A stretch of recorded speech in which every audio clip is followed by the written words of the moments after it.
أفسحر هذا أم أنتم لا تبصرون اصلوها فاصبروا أو لا تصبروا سواء عليكم إنما تجزون ما كنتم تعملون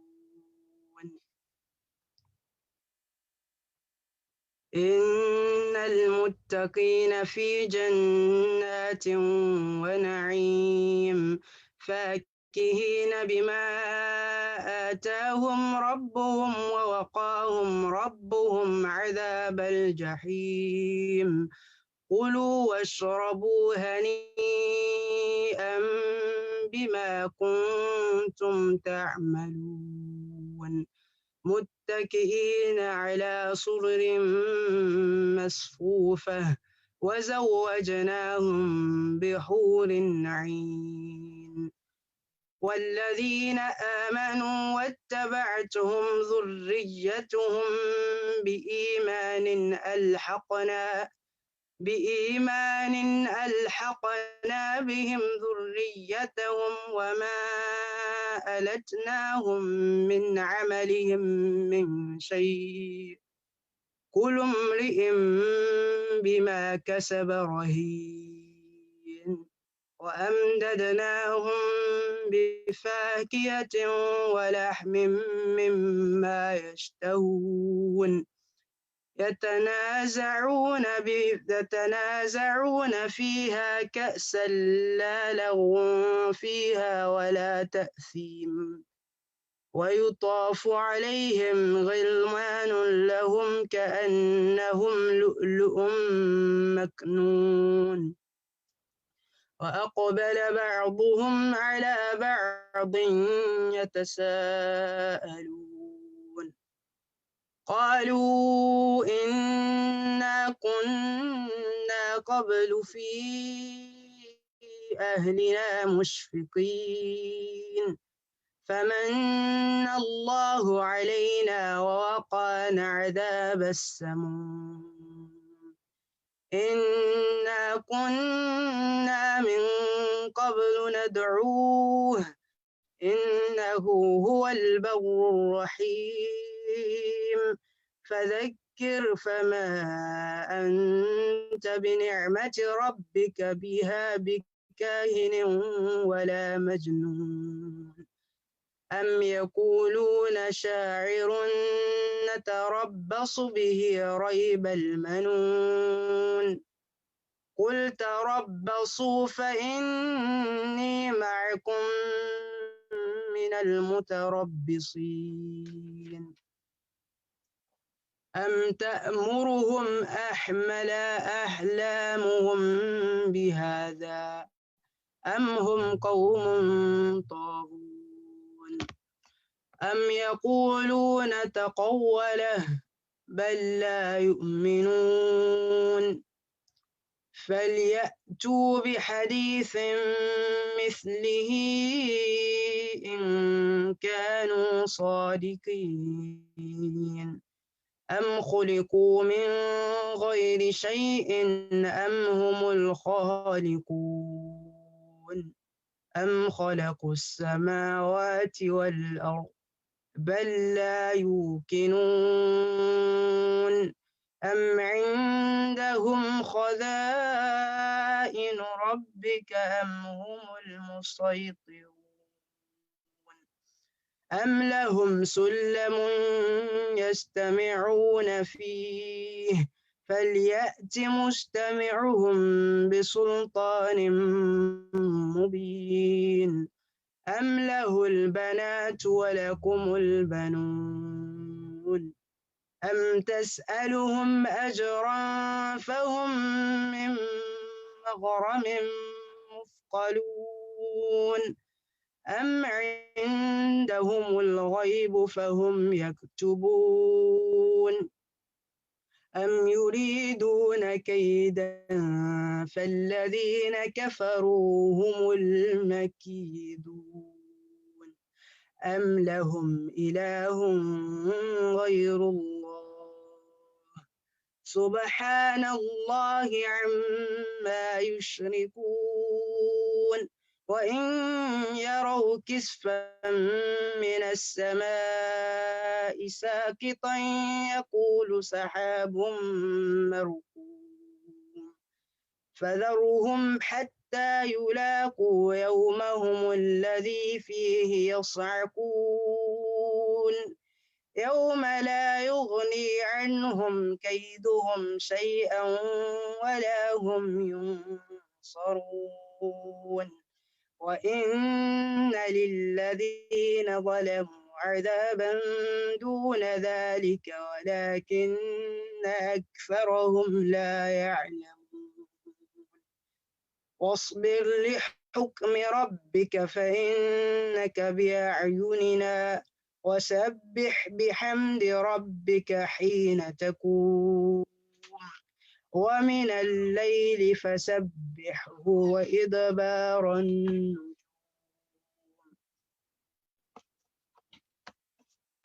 Translation.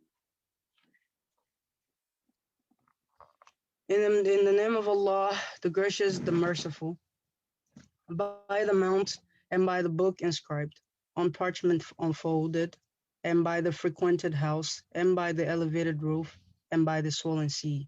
The punishment of thy Lord shall certainly come to pass. There is none that can avert it. On the day when the heaven will heave with awful heaving, and the mountains will move with horrible moving, then woe that day to those who reject the truth, who sportingly indulge in idle talk. The day when they shall be thrust into the fire of hell with a violent thrust. This is the fire which you treated as a lie. Is this then magic, or do you not see? Burn ye therein, and whether you show patience or you show it not, it will be the same for you. You are requited only for what you used to do. Verily, the righteous are in gardens and in bliss, enjoying what their Lord has bestowed on them, and their Lord has saved them from the torment of the fire.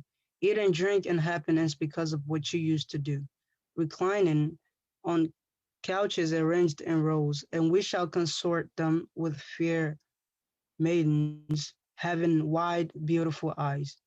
And those who believe and whose children follow them in faith, with them shall we join their children, and we will not diminish anything from the reward of their works.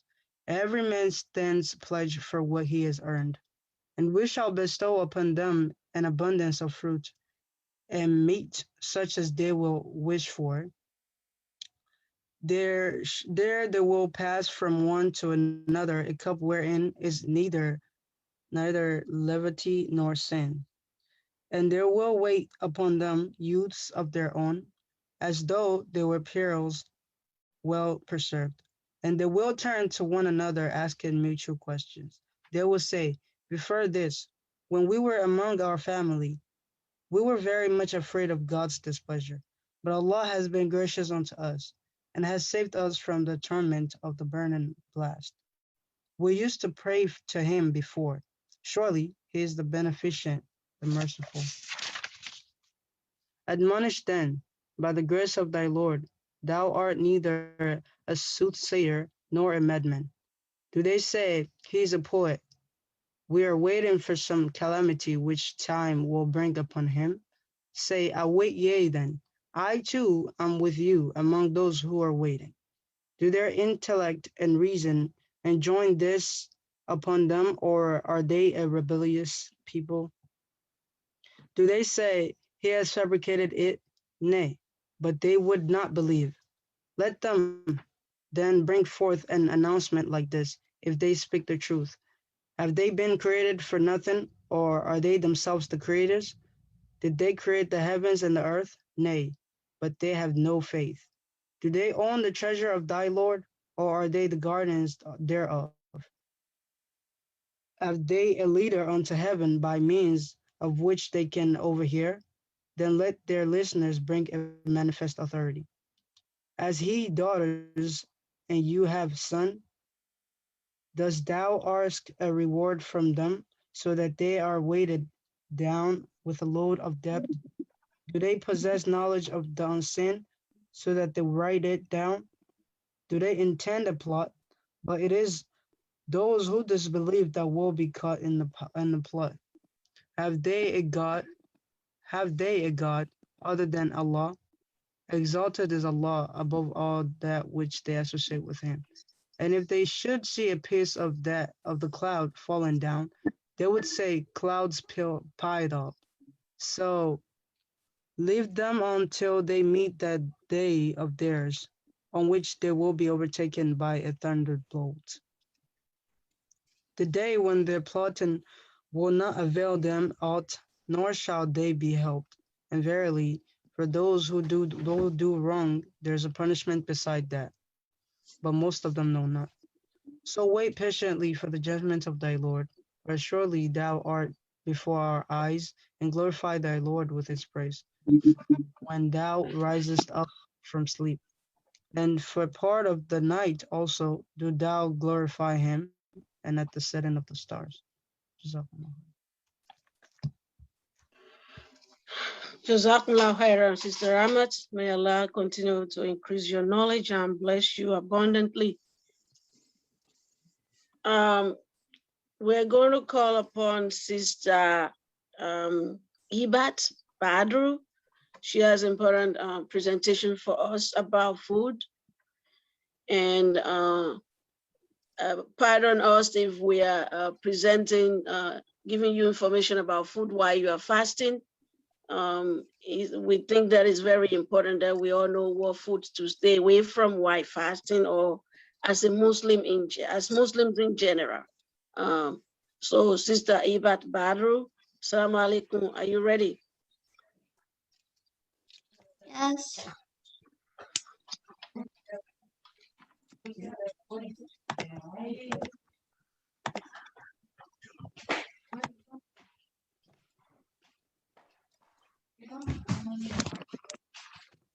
Quran Tools by Alhaji AbdulBasit. Assalamualaikum warahmatullahi wabarakatuh. My name is AbdulBasit.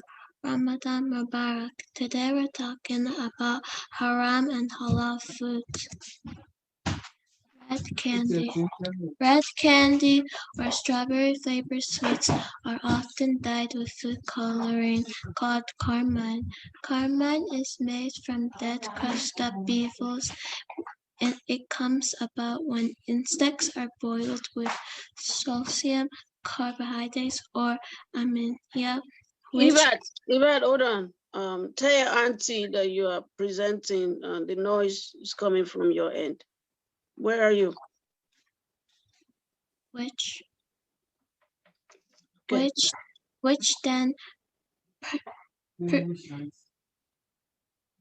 then produces the attractive bright red dye. Therefore, it is advised to see the ingredients before buying. Deepening cuisine. It is necessary that you check the food description that you're ordering at a restaurant. Most Japanese food items that makes use of soy sauce, and it contains alcohol. Other haram ingredients include mirin, also use alcohol.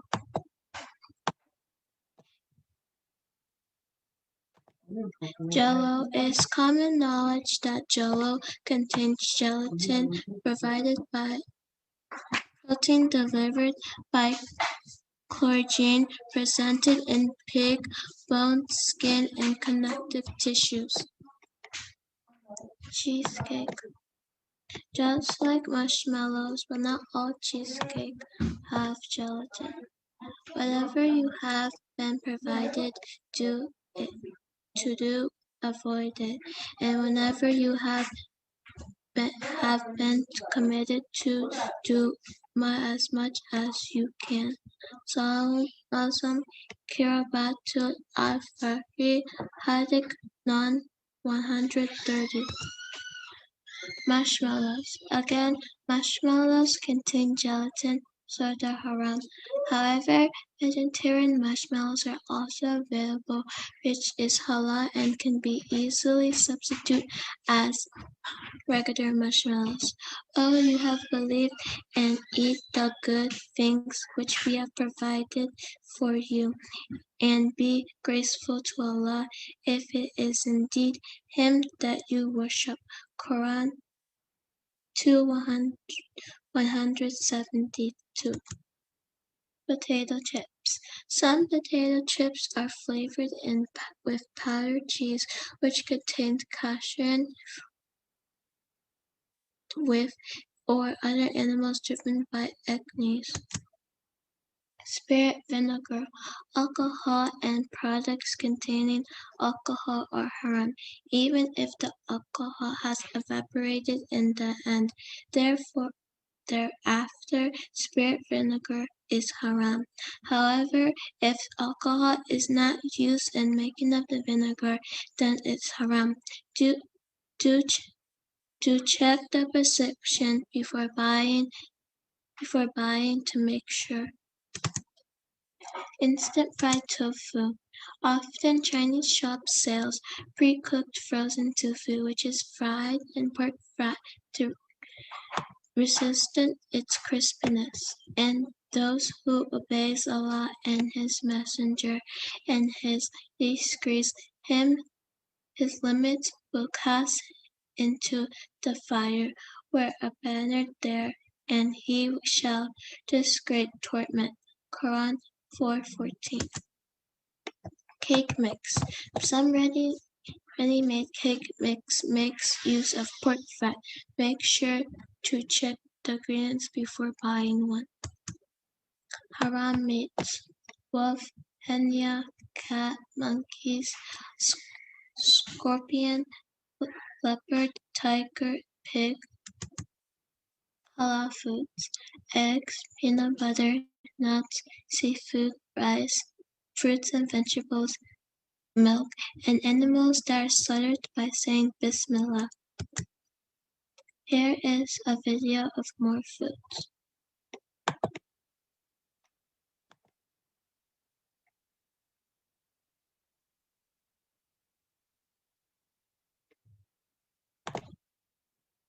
Although alternatives to these foods can exist, for those people who live outside of a Muslim country or traveling to a non-Muslim country, you'll notice that there are some very popular foods around the world that are haram according to Islam. So for this episode, we're going to be looking at some of the most popular foods around the world that would be identified as haram. Hey guys, what's happening? Welcome back to FTD Facts. My name is Leroy Kenton, and you're probably thinking that, yeah, we've done similar videos to this before, and we actually have. But this episode, what we're going to be doing is we're going to include some new foods and certain meals that we've never talked about before. But probably a couple of these foods you've heard in other videos similar to this. Either way, guys, hope you enjoyed this one. Let's just jump right in. We're counting down from 10 to number 1. At number 10, we have pork chops. A pork chop, like other meat chops, is a loin cut that's taken from close to the spine of a pig and is usually a rib or a part of the vertebrae. Pork chops are unprocessed and they're pretty much leaner than other cuts of pork, and chops are commonly served as an individual portion.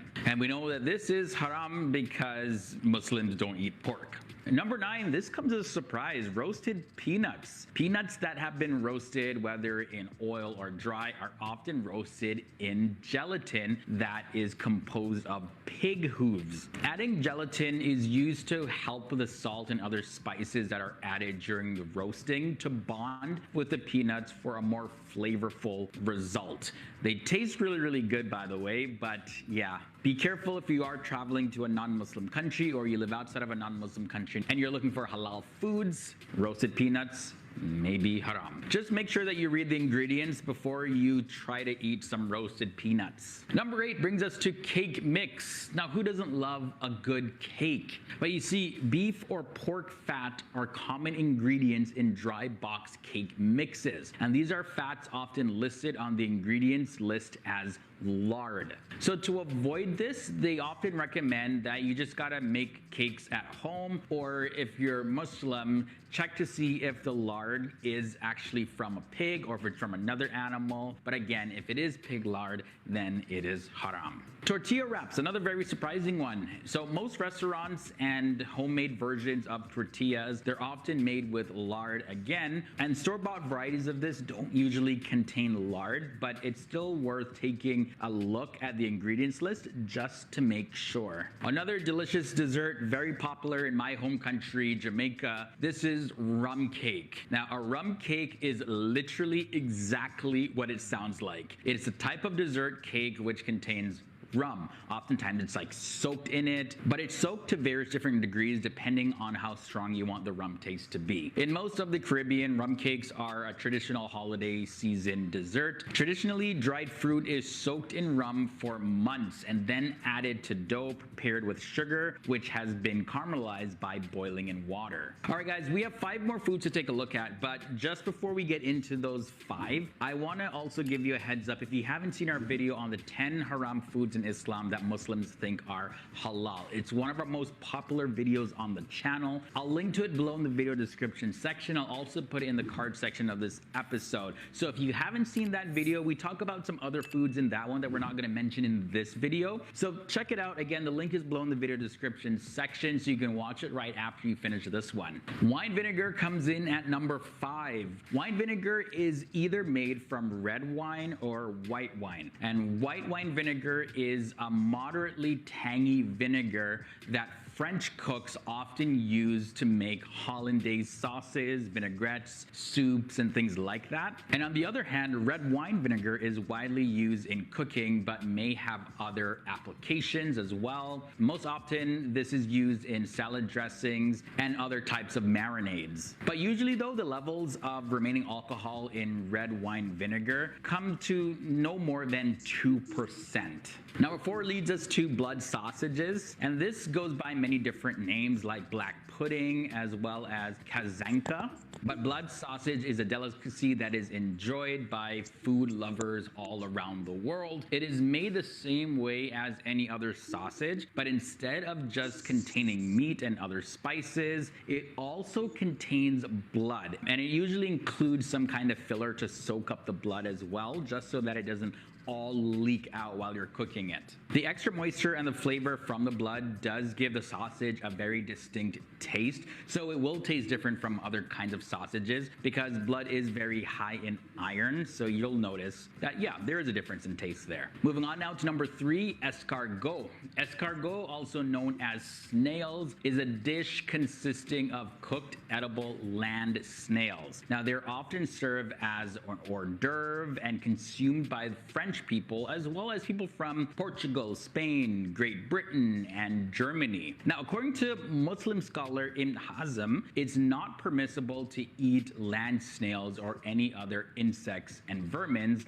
like cockroaches, ants, and bees, and flies, and mosquitoes, things like that. This, by the way, is based on what the Quran says. It says, forbidden to you for food are al-maita, which refers to dead animals, and unless you're able to slaughter it before its death. This is taken from Surah 5 verses 3. Coming in at number 2 is another very, very, very popular food. It is pepperoni. It's very popular topping on pizza. Although there are halal alternatives, this food as it is made originally is haram. Pepperoni is also known as pepperoni sausage, and it's an American variety of salami, and it's usually made from cured pork and beef all mixed up and mashed together. And it is not halal at all when it comes to Islam because it's a type of meat that is not allowed to be consumed by any Muslims. It comes from pigs. And we're gonna end off this episode with chocolate with alcohol. Chocolates, like certain kinds of truffles chocolate, can contain alcohol, so definitely check before you consume. You can definitely get drunk on liquor chocolates as well, but you will, however, need to consume a lot. A standard shot of alcohol is 30 millimeters, so you would need to eat almost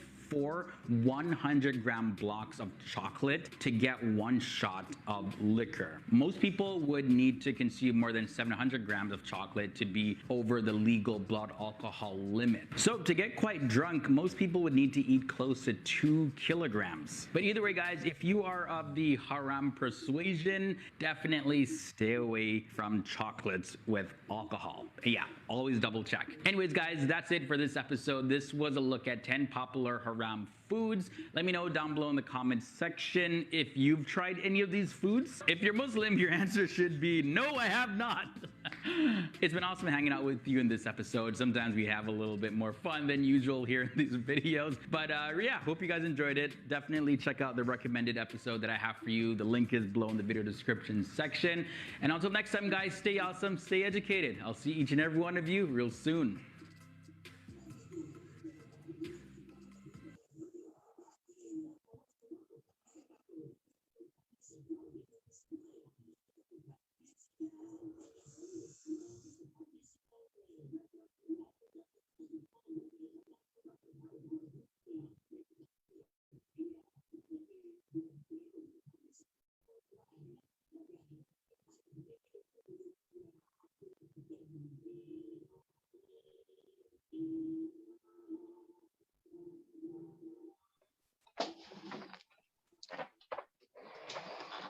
Sister Ibat, is that the end of your presentation? Yes. All right. Thank you very much. That was very good. Jazakumullah khairan. We have our guest speaker. He just joined like a few seconds ago. Then he had to log out and log back in. Please give us a moment to have him fully ready. Jazakumullah khairan. Assalamu alaikum. Salam wa rahmatullahi wa barakatuh. Sheikh Bawa. Bẹ́ẹ̀ni, mò ń gbọ́ yín báyìí. Okay, alhamdulillah rabbil alamin. Jama'a Muslimi, Istijabah Muslim Association of New Jersey.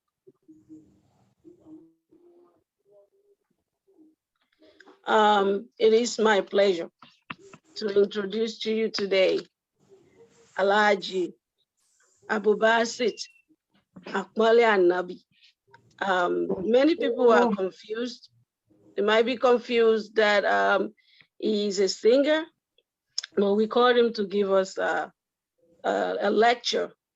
You know, when somebody is being blessed and gifted to multitask, and I'm talking about this young man is knowledgeable, humble, and he obtained his knowledge from, like I've always been saying, my hometown, Ibadan, is full of all these wonderful scholars.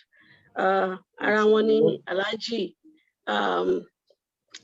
Bello, Mujidin, Kolonkuba Loremi Baba. I'm sure most of us know Baba very well. Alhaji Basit is one of Hawatun Baba. Alhaji Basit is just coming from out of Nigeria today. I think he went to Cotonou to deliver another lecture.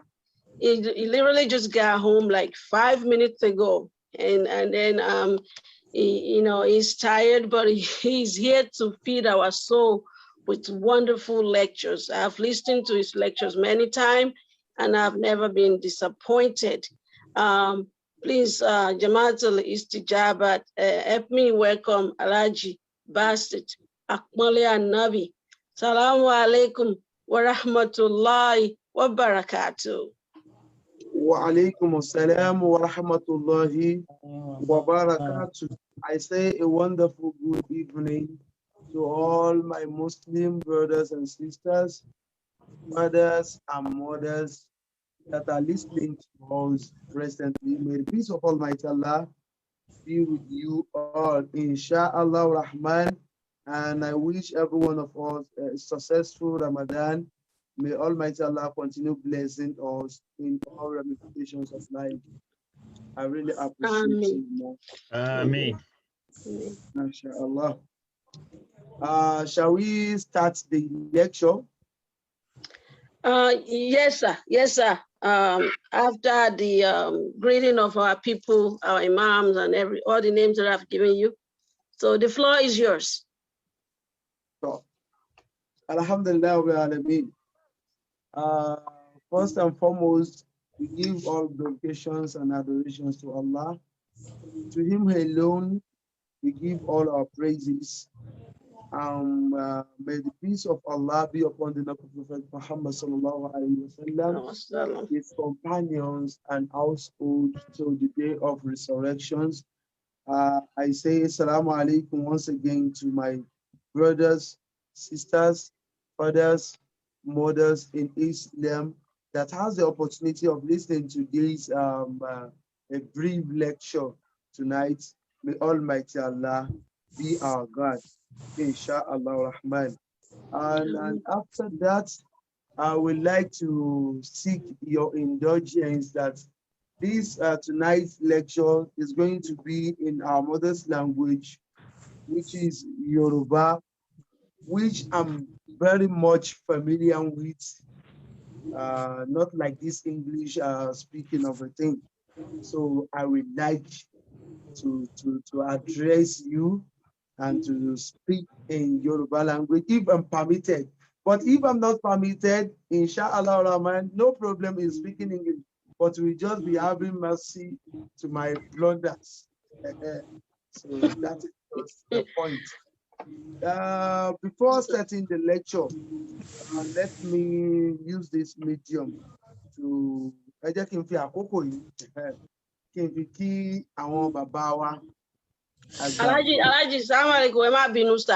so yes, because we have little children that also might be beneficial from your lecture, that they, they speak Yoruba, but not as they should. You can at least summarize the lecture after you have spoken to us in Yoruba. We will appreciate if you can summarize it in English so they can benefit from your knowledge as well. But you are permitted to speak any language you want, please. Okay, no problem. May Almighty Allah help us. Inshallah Rahman. I would like to pray for our father Al-Imam Abdulhamid Adeleke. Babawa Abdulhamid Adeleke Ọlọ́run ṣàlékún kí a ti jẹ wọn. Ọlọ́run bá ṣàlékún ọrẹ àlìkìyámà wọn. Babawa brother Akim Somoye nínú àwọn co-founders of Istijabah ni wọ́n. Ọlọ́run mọ́ fi wọ́n sílẹ̀. Ẹ jẹ́ ká gbé àdúrà yẹn lọ́dọ̀ àwọn tó ti kú kí a wá darí ẹ̀ sọ́dọ̀ àwa tí a wà láàyè. Míṣánná àwọn àgbà tí wọ́n ń darí wa tọ́lọ́run ó sì jẹ́ kẹ́mi wọn ó gùn dáadáa.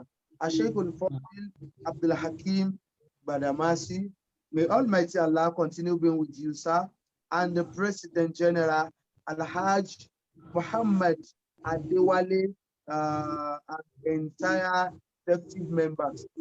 We pray for every one of you that mercy in all ramifications of life. May Allah subhanahu wa ta'ala in His infinite mercy continue being with you, continue doing whatever you want in your life, Insha'Allah Rahman. And as well as the board of trustees, Alhaji Onigbanjo and Alhaji Oshilaja and the entire board of trustees, all the Istijabah Women Association and the chairlady, Alhaja Onigbanjo. Àbí Onigbanjo náà kọ́ ni? Bẹ́ẹ̀ni, Onigbanjo ni, ẹ pé dáadáa, you got it right, Onigbanjo. So all Istijabah family, I greet you all.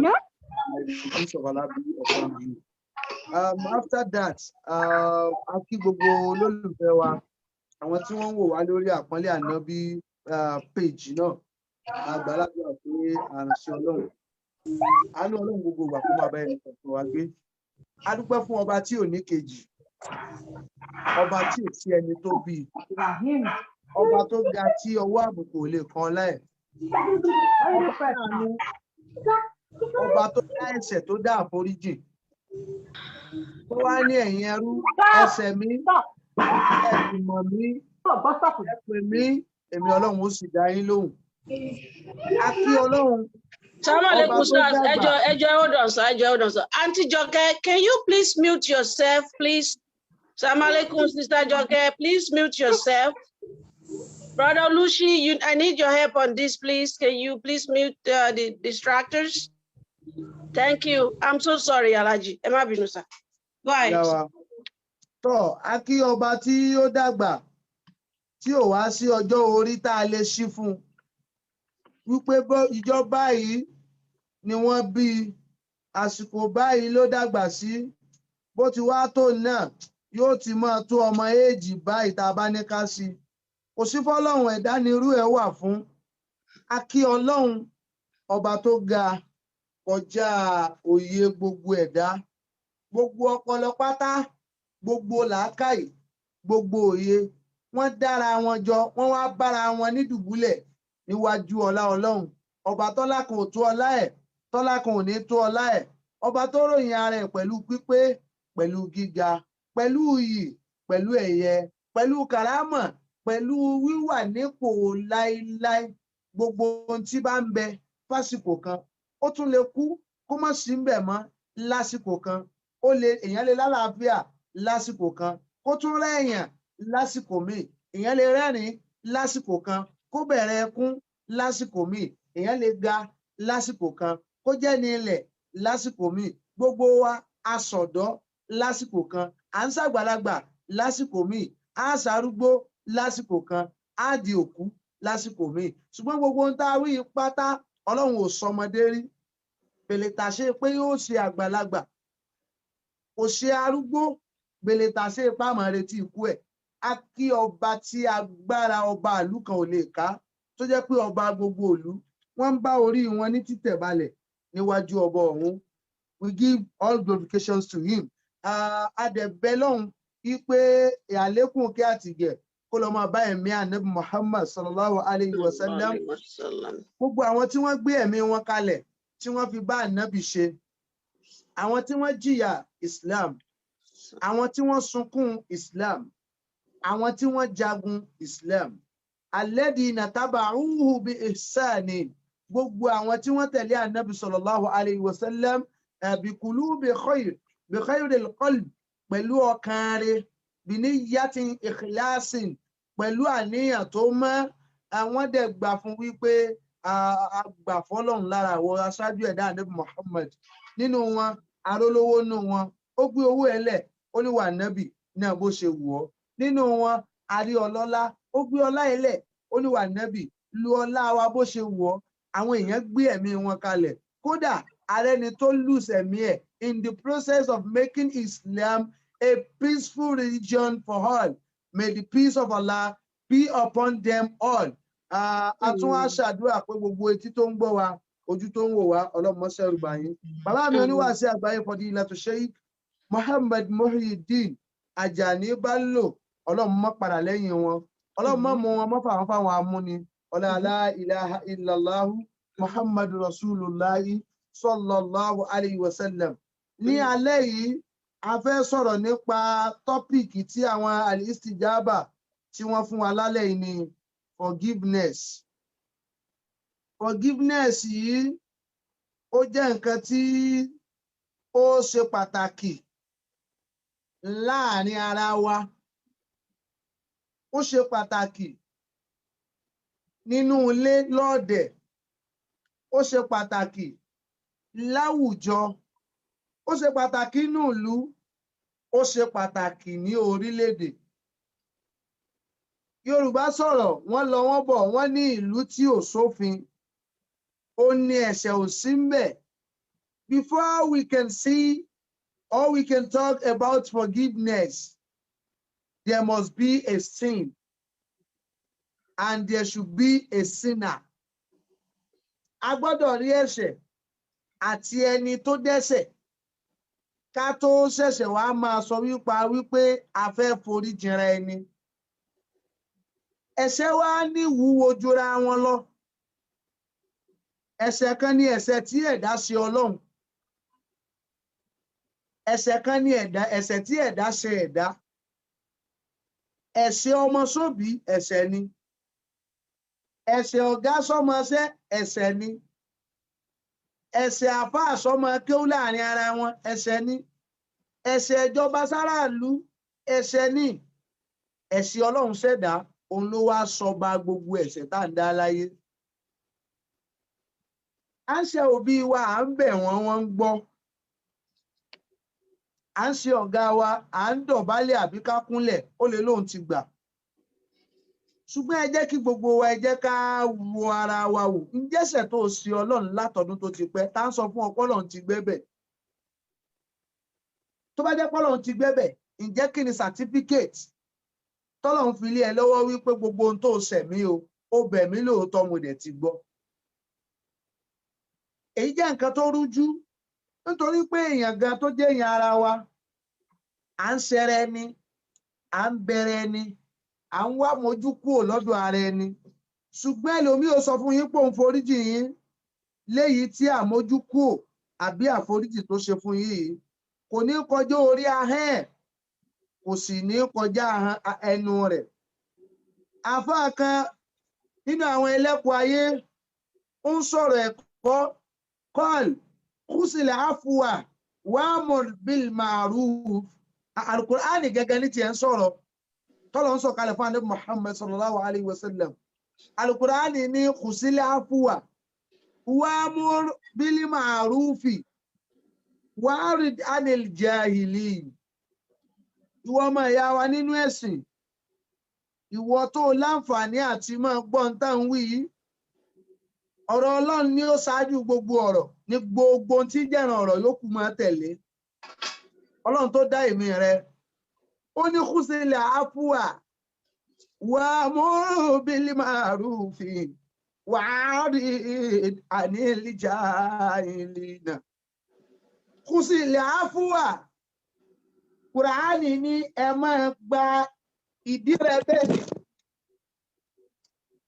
Ẹ máa gba ìdí rẹ bẹ́ẹ̀ táwọn èèyàn bá ṣe sọ́dọ̀ yín, ẹ máa gbà. Wọ́n ṣì ọ́, wọ́n bẹ̀ ọ́. Tá bá ti bẹ̀ ọ́ tó o ti gbọ́, ẹ gba gbígbọ́ nì, ẹ sì jẹ́ kó bọ́ sáàyè gbígbọ́ àgbọ́ tán. Ẹ má gbọ́ díẹ̀ kẹ́ ẹ tún padà sórí ẹ̀ṣẹ̀. Kúsìlẹ̀ àfùwà, Al-Qur'ani ní ẹ máa gba ìdí rẹ bẹ́ẹ̀ ni ó ṣẹ̀yìn. Tó wá bẹ̀yìn pé ẹ dákun ẹ foríjì mi, mo ṣẹ̀yìn ni. Bóyá mo ṣàìdá kan sí yín ni, bóyá mo sọ̀rọ̀ sọ sí yín ni, bóyá mo ṣìwàwù sí yín ni. Al-Qur'ani ní kúsìlẹ̀ àfùwà, ẹ gba ìdí rẹ bẹ́ẹ̀ lọ́dún ẹni tí ń bẹ̀ yín. Wa'mur bil ma'ruf, ẹ wá máa ń àwọn èèyàn láṣẹ pẹ̀lú dáadáa.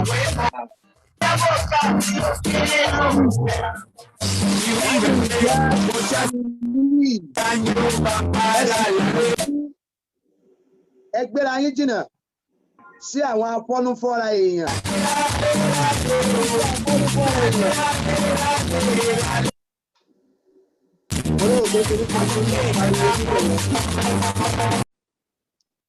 Àwọn ẹ̀ṣẹ̀ kan wà tó jẹ́ wípé istighfaru kọ́ ni kàfàrà rẹ̀. Yumkin lil marihi an yas'aba ila man asnaba ladayhi. Ó dáa fọ́mọnìyàn kó lọ bá ẹni tó ṣẹ̀, kó dẹ̀ lọ tọrọ istighfar, kó lọ ṣe ìwà, kó lọ tọrọ áfù níwájú irú ẹni bẹ́ẹ̀. Kó ṣẹ̀ṣẹ̀ wá kọjú sọ́ba tó ní gbogbo ayé pé tọ́, ìwọ lọba Gafurur Rahim, ọba tí máa foríjìni, títún máa kẹ́ni lẹ́yìn ìgbà tó bá foríjìni tán. Ṣùgbọ́n ká wá sí Ọlọ́run, ká wá máa wá ìwà foríjì sọ́dọ̀ èèyàn, alifukalla, eléyìí ò lè bọ́ sí, kò sì jẹ́ mọ́ ń tọ́lọ́run ń fẹ́. Kódà Ànábì Muhammad sallallahu alayhi wa sallam, Ànábì tí Ọlọ́run torí ẹ̀ dá ayé àtọ̀run, Ọlọ́run pa Ànábì láṣẹ ipe fàbímà rahmatin, bismillahir rahmanir rahim, fàbímà rahmatin minallahi linta lahum walau kunta fassan galisal qalbi lanfadu min hawlika fa'fu anhum wastaghfir lahum washawirhum fil amri wa إذا عزمت فتوكل على الله صدق الله العظيم.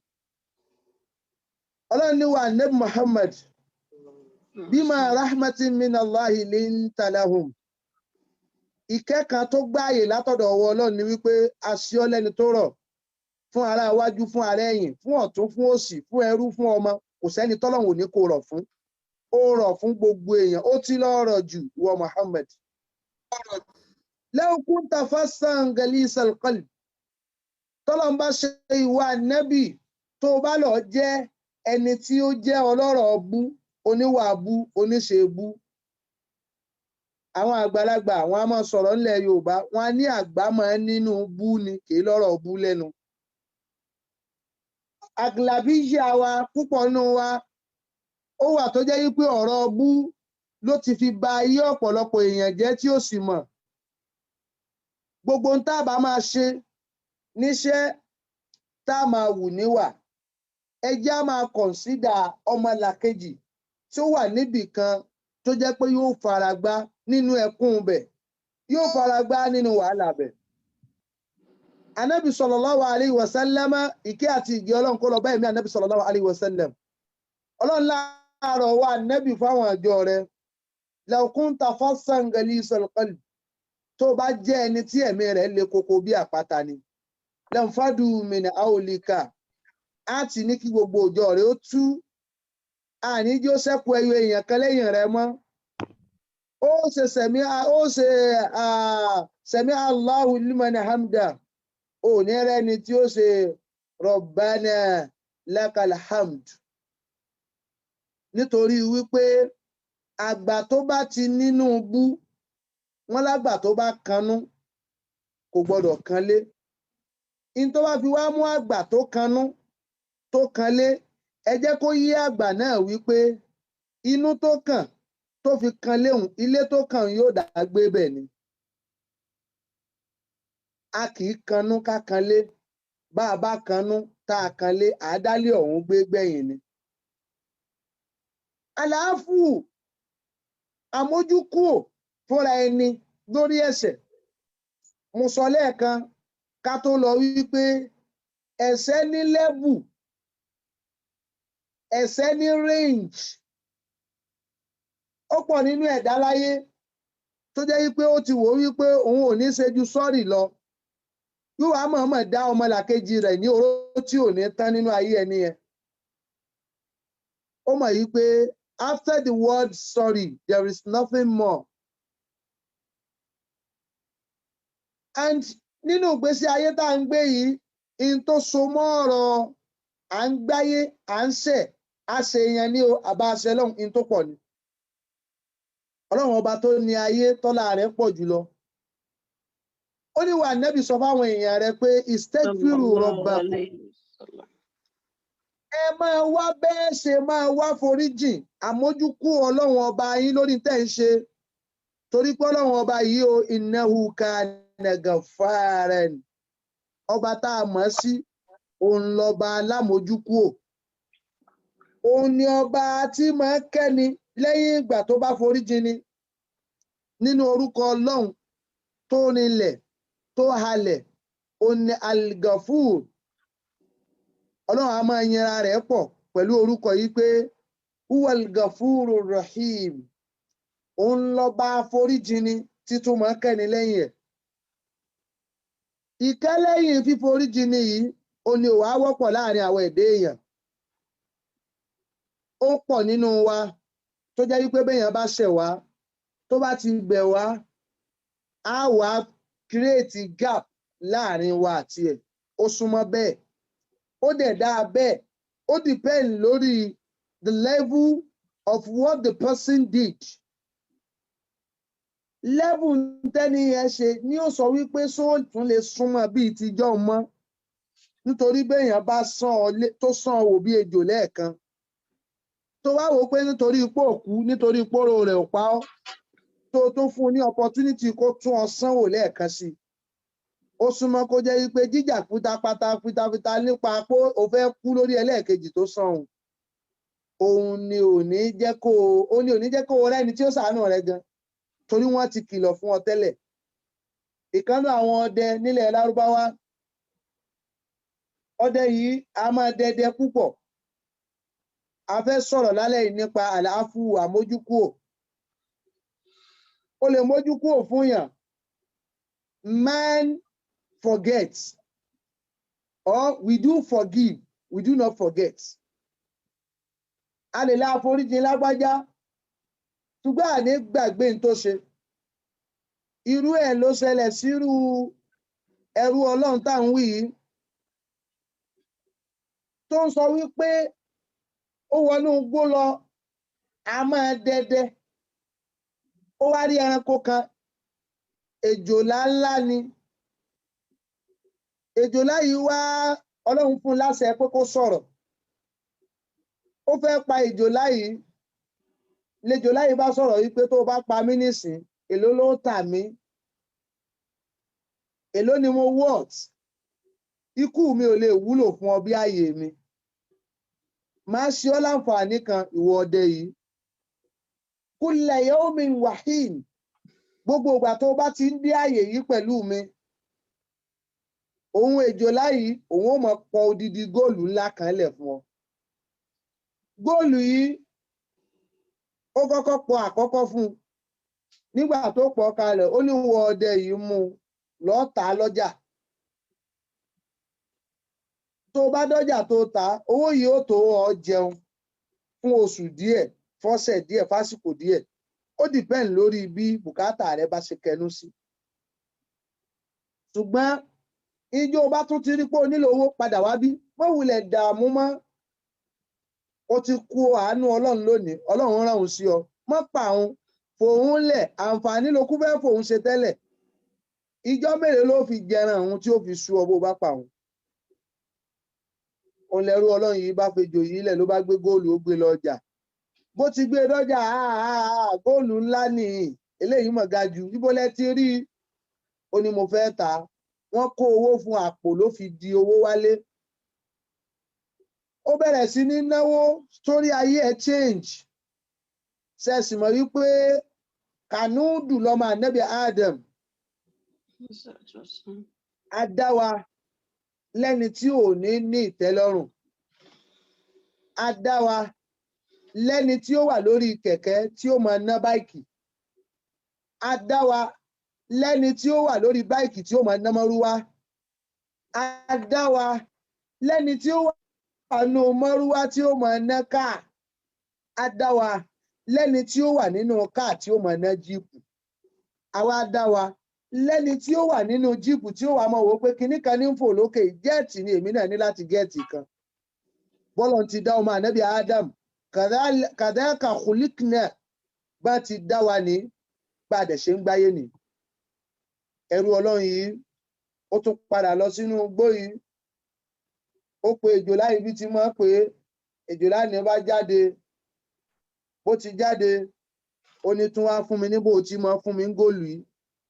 Èjòlá yìí tún pọ góòlù yìí kalẹ̀. Tonight, we're talking about our forgiveness. Àmójúkúò, àlàáfù, ká ṣàmójúkúò ara ẹni, ká ṣe gáfárà ẹ̀ṣẹ̀. A lè má gbàgbé gẹ́gẹ́ bí èèyàn, ṣùgbọ́n ká ṣàforíjìn. Ìwọ tó olóòní foríjìn yàn, rántí pé òjì ń jọ́kan rí o mọ́ sẹ́lọ̀hún. Gbogbo etí tí ń gbọ́ mi, ojú tí ń wò mí, ǹjẹ́ o lè síye rà tí ẹsẹ̀ rẹ̀ tẹ̀ pa bí? Gbogbo etí tí ń gbọ́ mi, ojú tí ń wò mí, ǹjẹ́ o lè síye kẹ́yìnkẹ́yìn ìdun àwọn ẹranko tó jẹ́ àwọn bí àwọn dábà tọ́lọ̀ ń dá yìí tó ti tàtàrà rẹ̀ rí ikú ebi, tó bá ti jẹ́ yípo ò lè ṣí. Ìwọ náà ṣàmójúkúò. Ìyá kan ló bí kẹ́yìnkẹ́yìn tó tẹ̀ pa. O lè mọ̀mọ̀ pé o tẹ̀ pa, ṣùgbọ́n ìyá rẹ̀ ò jẹ́ gbàgbé rẹ̀ láì pé in tó ń bí láyé tó ń wá yìí, ìwọ ló ṣe sábàbí ikú ẹ̀. Ìwọ rírà tó pọ̀, o sì mú sniper, o dà sáàrin wọn, gbogbo wọn kú lọ kòròkòrò. So lè dá ìkánnù tó kù yìí, so lè dá jí padà ni. ọmọ tí ẹ̀dá Ọlọ́run kan bí òun ló dá sniper pa òun. Aáyán nù ilé rẹ, eku nù ilé rẹ, ẹ̀fọn nù ilé rẹ, bó ti ń pa wọ́n òun dábàá ni wọ́n lóòótọ́ alágbára àti pa wọ́n, ṣùgbọ́n bá wa tó dá wọn òun ló dá ìwọ náà. Ẹ̀mí ló ní ló fi ń rìn, ẹ̀mí ni ò ní sí lára tiẹ̀ náà ló fi ní rìn mọ́.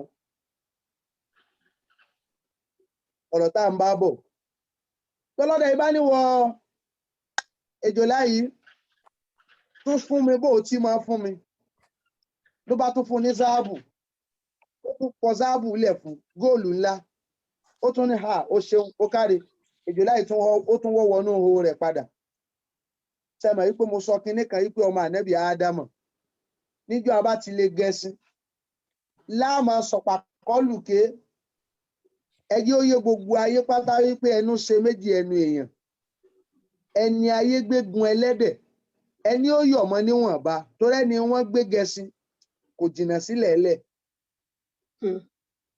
Arákùnrin yìí bẹ̀rẹ̀ sí ní yọ̀ torí pé sítórì ayé ẹ̀ ti change. Bí owó bá dé aṣọ ọmọ ẹrú dọba, bí owó bá dé aṣọ ọmọ dìdìrìn gbẹ́nu sọ̀hún tẹ́lẹ̀ aṣọ di wá dá sí. Bí owó bá dé aṣọ ẹni yẹ̀yẹ́ dẹni iyì, bí owó bá dé aṣọ alákìísà di alálàárì, bí owó bá dé aṣọ ọmọ sí àná aṣọ́dọ̀gá òní, bí ọlá bá dé aṣọ akóbàtà ẹ̀dá aṣọ di abọ́bàtà fara ayé, bí owó bá dé aṣọ ẹkún tí ń hó aṣọ di ẹ̀rín kàkàkà. Owó yìí dé ọkùnrin bẹ̀rẹ̀ sí ní ná yàlà yòlò. Lẹ́mí kan bá wá sẹ́mi rẹ̀ ńjọ́ kan ipe ejò tí ń pọ góòlù yìí tí ń pọ gbogbo nǹkan fóun yìí, kí ló dé tó ń wò wájú ó máa pọ ẹyọ kọ̀ọ̀kan? Béjò lánìí ti gùn tó ọdẹ tó gbójú lòun, òun á máa pa lógúnlógún, òun á máa pa lọ́gbọ̀nlọ́gbọ̀n. In tí yóò bá gbà láàfún ejò láì lónìí yìí lòun ó pa, wọn ó kó gbogbo góòlù inú ẹ̀ lẹ́ẹ̀kan náà. Tóun bá kówó oúnjọ in tóun ó tún fi ṣe ó tún pọ̀ ju tóun ń ṣe lọ. Ọmọ ànẹ́bí Ádámọ̀ bẹ́ẹ̀ ni wọ́n dáwọ́ náà, bẹ́ẹ̀ ni wọ́n dá ẹ̀mí náà kúlìkọlì ìnsánà àjúàn. Bá a ti dá wa nù, bá a ti bára wa nù. Bísínẹ́sì tó ń ṣe tó mú díẹ̀díẹ̀ wá, ẹ máa wo tẹ́tẹ́ táwọn èèyàn máa ta. Ọ̀kánjú ẹ̀dá òun ni tẹ́tẹ́ máa jẹ. Ọ̀kánjú èèyàn àwọn tí wọ́n máa ń gbé kinní kan bóyá báǹkì kan pé báǹkì ẹ wá fowó báyìí síbẹ̀, èmi ìwò gbàgbé bóyá maybe microfinance or something, or àwọn tí wọ́n ń ṣe what do they call it, àwọn tó ń yáwó owó èlé àbí nǹkan kan. Gbogbo àwọn irú àwọn nǹkan yìí táyé ti gbé wá rí, wọ́n máa ń fi tan ọmọ ànẹ́bí Ádámọ̀ díẹ̀díẹ̀. Tó bá kọ́kọ́ fi 5,000 tó fi dá sí, or 50,000 for instance, tó fi ṣe first owó tó fi dá sí nǹkan yìí, nígbà tí wọ́n bá fún ọ ní 150,000 tó wò ó pé times 3 in tí mo fi invest ó ní mo rí padà yìí. Tó bá yá ẹ wá wò pé ẹ jẹ́ kí n kúkú kó 120 nínú 150 àbí no, ẹ jẹ́ ní 150 náà kí n tó fi tún ṣe. So times 3 150 bẹ́yẹn yóò máa jẹ́ 450,000. Owó yẹn tún máa huge díẹ̀ sí. Ẹ̀dá ó tún ṣe bẹ́ẹ̀. Nígbà tí ẹ̀dá bá tún ṣe léyìí, wọ́n wá tàn ọ́ díẹ̀ tí wọ́n fi wá ní o lọ yá owó pé kúkú fi 20 million ṣe. Tó bá fi 20 million ṣe, á fún ẹ ní 60 million padà. Irú rọ́gùbù báyìí, ojú kòkòrò báyìí ní ń bẹ nínú ẹrú Ọlọ́run tá a wí yìí. Lẹ́rú Ọlọ́run yìí bá lọ sọ oko ibi tí máa ti lọ béjò láì. Ó pe ibi tí máa pè lejò láì bá wọ́ jáde. Èjòlá ní sádéhùn wa náà ni. Èmi ò ní yàdéhùn, ìwọ náà sámọ yẹ tọ̀dọ̀ rẹ. Dá mi sí mọ́ pa mi, àwọn olóhùn ò ní pa ọ́. Èjòlá yìí ó fẹ́ lanu pé kóun máa pọ góòlù tóun máa pọ̀ yìí. Lọ́dẹ yìí bá fà ní àkọ̀ tí ń bẹ lọ́wọ́ rẹ̀ ló bá fi sí èjòlá yìí. gírígírígírí tẹ́jọ́ láyé fà ló bá wọnú ihò yìí padà. Bó ti wọnú ihò padà lọ́dẹ yìí bá ní ṣé tòun ò ta báyìí, gbogbo ohun tó lè fi sá ló fi sá kó má bàa padà. Ejò láyé lọ́mọ lọ́wọ́ lábẹ́ kádàrá Ọlọ́run. Nígbà tẹ́jọ́ láyé lọ́mọ lọ́wọ́ lọ́dẹ yìí bá padà wá ńjọ́ kejì. Ìwọ ejò láwo sì dákun, èṣù ló lòun, dákun ṣàánú òun, wá máa pọ ẹyọ kọ̀ọ̀kan jó ní tó pọ̀, wá máa pọ̀ padà. Ó ti náwó tán ní kele, n tí ní tẹ́lẹ̀ kò ní mọ́, bó ti ń dùn tẹ́lẹ̀ kò dùn mọ́. Orin táyé ń kọ fún un ipò wọn la fẹ́ rí, ayé ò kọrú ẹ̀ mọ́. Ló bá wá béjò láì pé wo ejò láì ó sì dákun jọ nítorí Ọlọ́run, tí ẹ̀ wá máa pẹ́yọ kọ̀ọ̀kan yìí, mo ṣàdéhùn pé ìní jẹ́ nǹkan tó ṣe ọ́. Ejò láì ló wá sọ̀rọ̀ náà jáde yìí pé kéyìfà wá sí rúkà wà á dá àtàrúkà, bó o ní tún ṣe gbà ó gbọ́ mọ́ tí tún mọ́ bọ́ sọ̀rọ̀ mọ́, wà á dá àtàrúkà, yà apá tó dá sí mi láàní ń bí. Apá yìí ò san, kódà bó san ojú apá yìí ò lè jojú ara mọ́, àkà ọ mẹ́ni tí ó ra àánú Ọlọ́run. Yé tọrọ àforíjì lórí ẹ̀ṣẹ̀ tó mọ̀ọ́mọ̀ dá. Ojú kòkòrò ló tì ọ́ wọnú parun. Títọrọ àforíjì níwájú ẹni ó bá ti ẹ̀jẹ̀ lè mọ́ ka. Àwa la gbọ́dọ̀ ní, tèmi ló gbọ́dọ̀ jẹ́, tiwa ló gbọ́dọ̀ jẹ́, ayé wa ni, àwa là ń lò gbà lọ́wọ́, àwa là ń lòlú, àwa ló ní fáàrí ayé, àwa ló yòdòyìndín ló ti ẹlòmíì tó fi lọ jáàmù ilẹ̀kùn ọlá, ilẹ̀kùn ọlà, ibi tí atẹ́gùn iyì ti ń fẹ́ sí, ó sì fi ayọ̀, ó sì fi tilẹ̀kùn bẹ̀. Tó bá wá yá, wọ́n wà ní kó lọ bẹ ìyá kan lóko, wọ́n ò ní kó lọ bẹ ìyá kan lódò, ìyá kan lóko sì kọ́, ìyá oko náà bí sì ń ṣẹ́gi lọ, bí sì ń gbìgbàdo ó ń gbéṣu. Ìyá odò náà bí sì, ó ní tí ń ṣe ń bẹ̀. Má bẹ ìyá kankan mọ́. Ọlọ́run ọba tó ní ọ tó láyé, ó ní kó wá àforíjì lọ́dọ̀ rẹ̀. Ẹ wá jẹ́ ká sọ fúnra wa. Àfẹ́ ẹlẹ́kọ̀ọ́ tẹ́kọ̀ọ́ yé, ó ní ìsìnánì lá yẹdùmánì wà ìsìnánì yẹnfàánì lè ìnsàn. Nǹkan méjì ò ní bẹ gbére, nǹkan méjì yóò sì máa ṣàǹfààní fọ́mọ ànábì Ádámà láíláí. Ẹ wá jẹ́ á bọ́ síbi ta láǹfààní hùn. Nǹkan méjì tí ó máa ṣàǹfààní fọ́mọ ànábì Ádámà láíláí, òun náà ni husnul khuluqi wa samahatun nafs.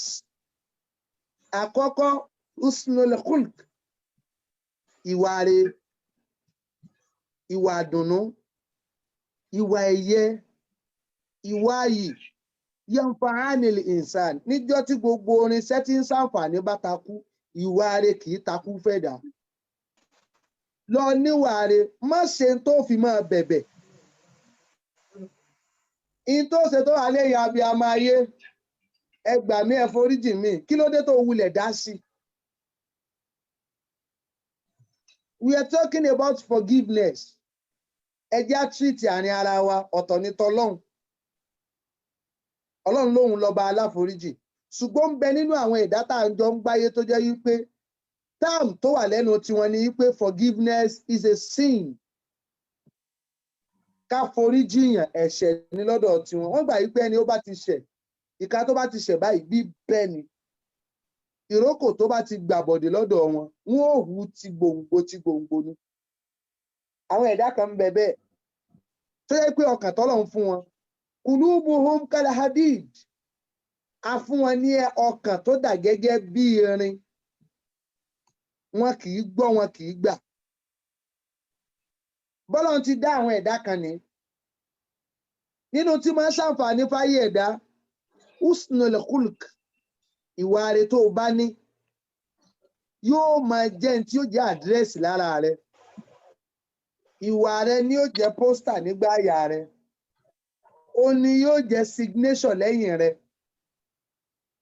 Ìwà rẹ yanfa'ani l-insan. Níjọ́ tó o bá láǹfààní mọ́, tílẹ̀ bá dí mọ́ ìwà rẹ̀ ni ó lànà fún ọ. Iṣẹ́ rẹ̀ ni ó lànà fún ọ.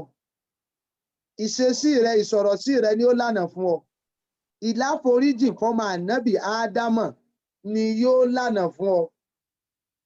Wasamahatu nafs, jẹ́ni tí ẹ̀mí rẹ̀ rẹlẹ̀, ibi àwa ń lọ́nu. Jẹ́ni tẹ́mi rẹ̀ rẹlẹ̀, tí yóò ní ẹ̀mí bí àkìtàn. Ọdún mélòó ló lò láyé tó ń wo ẹ̀wù orin? Allah subhanahu wa ta'ala ó kì wá nílọ̀ ipe ẹ máa mójú kúrò fúnra yín. Ẹ má sọ wípé lágbájá sẹ̀mí ìní gbọ́, tàmàdó sẹ̀mí ìní gbà, làkàṣègbè ṣe tó burú fún mi, dandan ń fi aburú sẹ̀san aburú. Olúwa ròyìn àwọn èèyàn kan nínú Al-Qur'an. Ọlọ́run ń sọ̀rọ̀ wọn bọ̀. Ó ní alladina yadrawuna sayyi'ati bil hasana. Àwọn tí wọ́n á máa fi dáadáa sẹ̀san àìdá. Kìí ṣe pé wọ́n gọ̀ o. Kìí ṣe pé àwọn náà ò ní kà o. Kìí ṣe pé àwọn náà ò mọ tí wọ́n lè ṣe ní tí ó pa ẹni ó pa wọ́n lẹ́kúnlẹ́kún o. Ṣùgbọ́n wọ́n fà á lẹ̀ fẹ́ kún un láéláé, ẹkún tí ò ní rẹ́ni ṣe sọ́ọ̀rì. Ẹkún tí ò ní rẹ́ni rẹ̀. Ẹ wo ẹlòmíì tí ń lo ìṣẹ̀bẹ̀rẹ̀ ayé pẹ̀lú ìdùnnú. Orí express ló ti gbé ayé ẹ̀, ṣùgbọ́n gbà tó yá ó há páká sínú tráfíìkì ayé. Bóyá o ti ṣe àwọn kan tó tráì láti wá àforíjì tán wá fà ọ́ lọ́ba rẹ lọ́wọ́. Sórí kéèyàn sọ fún ọ pé kéèyàn tàka sí ọ báyìí pé wàá rí. Ó dáa ju kó fà ọ́ lọ́lọ́run lọ́lọ́. Téèyàn bá fi lè gbé àlámọ̀rí rẹ tó ní mo gbé ọ̀rọ̀ rẹ, kébù ọ̀rọ̀ rẹ mo fi lọ́lọ́run lọ́wọ́. Bẹ́ẹ̀ ní gbogbo ọ̀nà. Gbogbo ohun tí fi máa gbọ́, òun ni ó fi bẹ́ẹ̀. Gbogbo ohun tí fi máa gbà ni ó fi jí ó gbà. Jẹ́ kó foríjì ọ́ kẹ́ ẹ tó jọ kú. Nítorí pé níjọ́ ọ̀gbẹ́ni Alkiyama, nínú àwọn àsìmá, àwọn okọ̀ ńláńlá tán fúnjọ́ ọ̀gbẹ́ni Alkiyama ní ọjọ́ ẹ̀san. Yawmul jaza, ọjọ́ tá a ṣẹ̀san fún gbogbo ẹni tó bá ní kọ́lọ́fín àìdá níbì kan. Wo bí fáìlì lè jóná mọ́lé tọ̀dọ̀ yín. Fáìlì lè jóná mọ́kọ̀ láyé nìyẹn mọ́. Sórí lọ́dọ̀ Ọlọ́run, fáìlì kíní kò sọnù láti jó ti bẹ̀rẹ̀ ayé dòní títí tó fi kú. Fáìlì kíní kò sọnù nínú ayé rẹ̀. Ẹ̀ṣẹ̀ tó ló kéré hùn kò kéré wájú ọba tó ní ọ. Ìní ẹ̀mí àforíjì láàrin ara ẹni. A máa ṣe ara wa nítorí pé ọkọ àtaya wọn bí wa nílé kan náà. Àwa tá a jọ pàdé yìí nínú ayé, a pàdé láyé ni. Ibi a ti ń bọ̀ gan òye wa sí gbèlètà sí ibi tá à ń lọ. A máa ṣẹrẹ ẹni. Wọ́n lè bí wa papọ̀ gan kájọ máa ṣọ̀tá ká tó wá sẹni wọn bí wa papọ̀. Ó dáa púpọ̀ fọ́mọ ànábì Adam lẹ́ni tí Ọlọ́run bá fún ní orí tó pé kó prepare forgiveness for whoever sinned against you. Lọ máa prepare ẹ̀mí rẹ wípé yóò ṣe ọ́. I prepare ẹ̀mí rẹ pé yóò ṣe ọ́ lẹ́nìkan fi ṣe ọ́ ló fẹ́ lọ bẹ́ẹ̀ kànga. Ọlọ́run ti prepare ayé wípé a máa ṣẹ̀hún, ó sì ti prepare àmójúkò kalẹ̀. Ìtọ́ba ànábì Ádámù bá ṣe fún ọ, tí ò bá ti pa ọ́, tó bá tọrọ àforíjì, foríjì, ṣùgbọ́n má fún l'opportunity àti ṣerú ẹ̀ fún ọmọ. Ó ní láti ní ẹ̀mí àforíjì. Má gbé ẹ̀mí rẹ síbi wípé adìẹ dà mí lóògùn lónìí ń fọ́ lẹ́yìn. Àwọn bàbá wa ilẹ̀ Yorùbá, wọ́n kéwú wọn ní tírà. Wọ́n ní o bá òkú kà nílẹ̀, ìwọ náà bá ta ń pa pé ìkà olórí ibú, ìkà.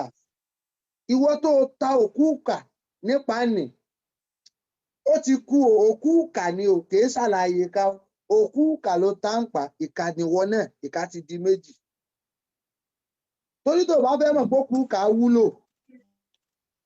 jẹ́ ká rán ọ létí níjọ́ tó o bá pa wèrè tó o wakọ̀ tó o fi pa wèrè nínú ìjọba ayé níbí àbó onáwó wèrè gbé ó já búrẹ́dì gbà lọ́wọ́ rẹ àbó jẹ́ńjẹ rẹ ìwọ ni ó gbé nǹkan rẹ kó o bí wèrè ó ti bàjẹ́ tí wèrè bá pa ọ́ ní nǹkan jẹ́ tó wá lu wèrè pa ìjọ náà ló mọ̀ pé wèrè léèyàn tí wọ́n bá wá fa kéèsì yẹn lọ́dọ̀ àwọn tó mọ kéèsì fà lọ́dọ̀ ìjọba wọn à ní sọ pé ó pa wèrè mọ́ wọn ò lọ pààyàn ni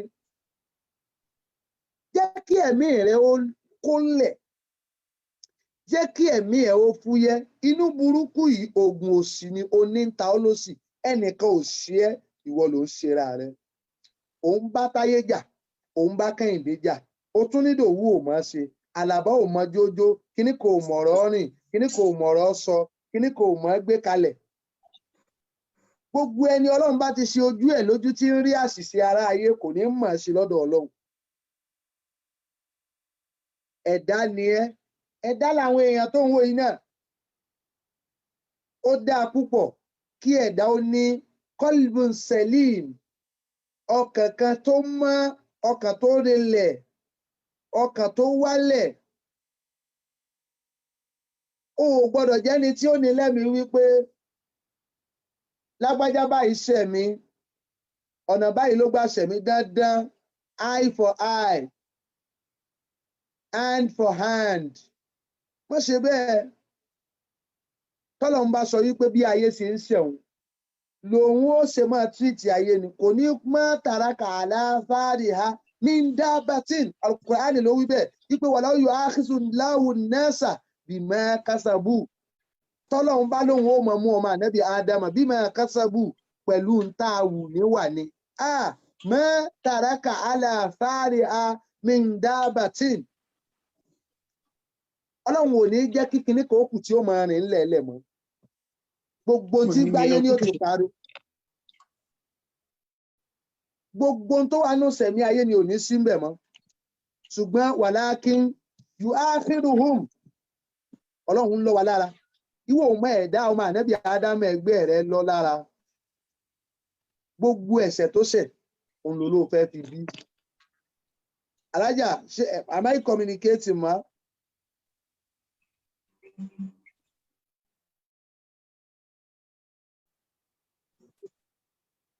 Yes, you start.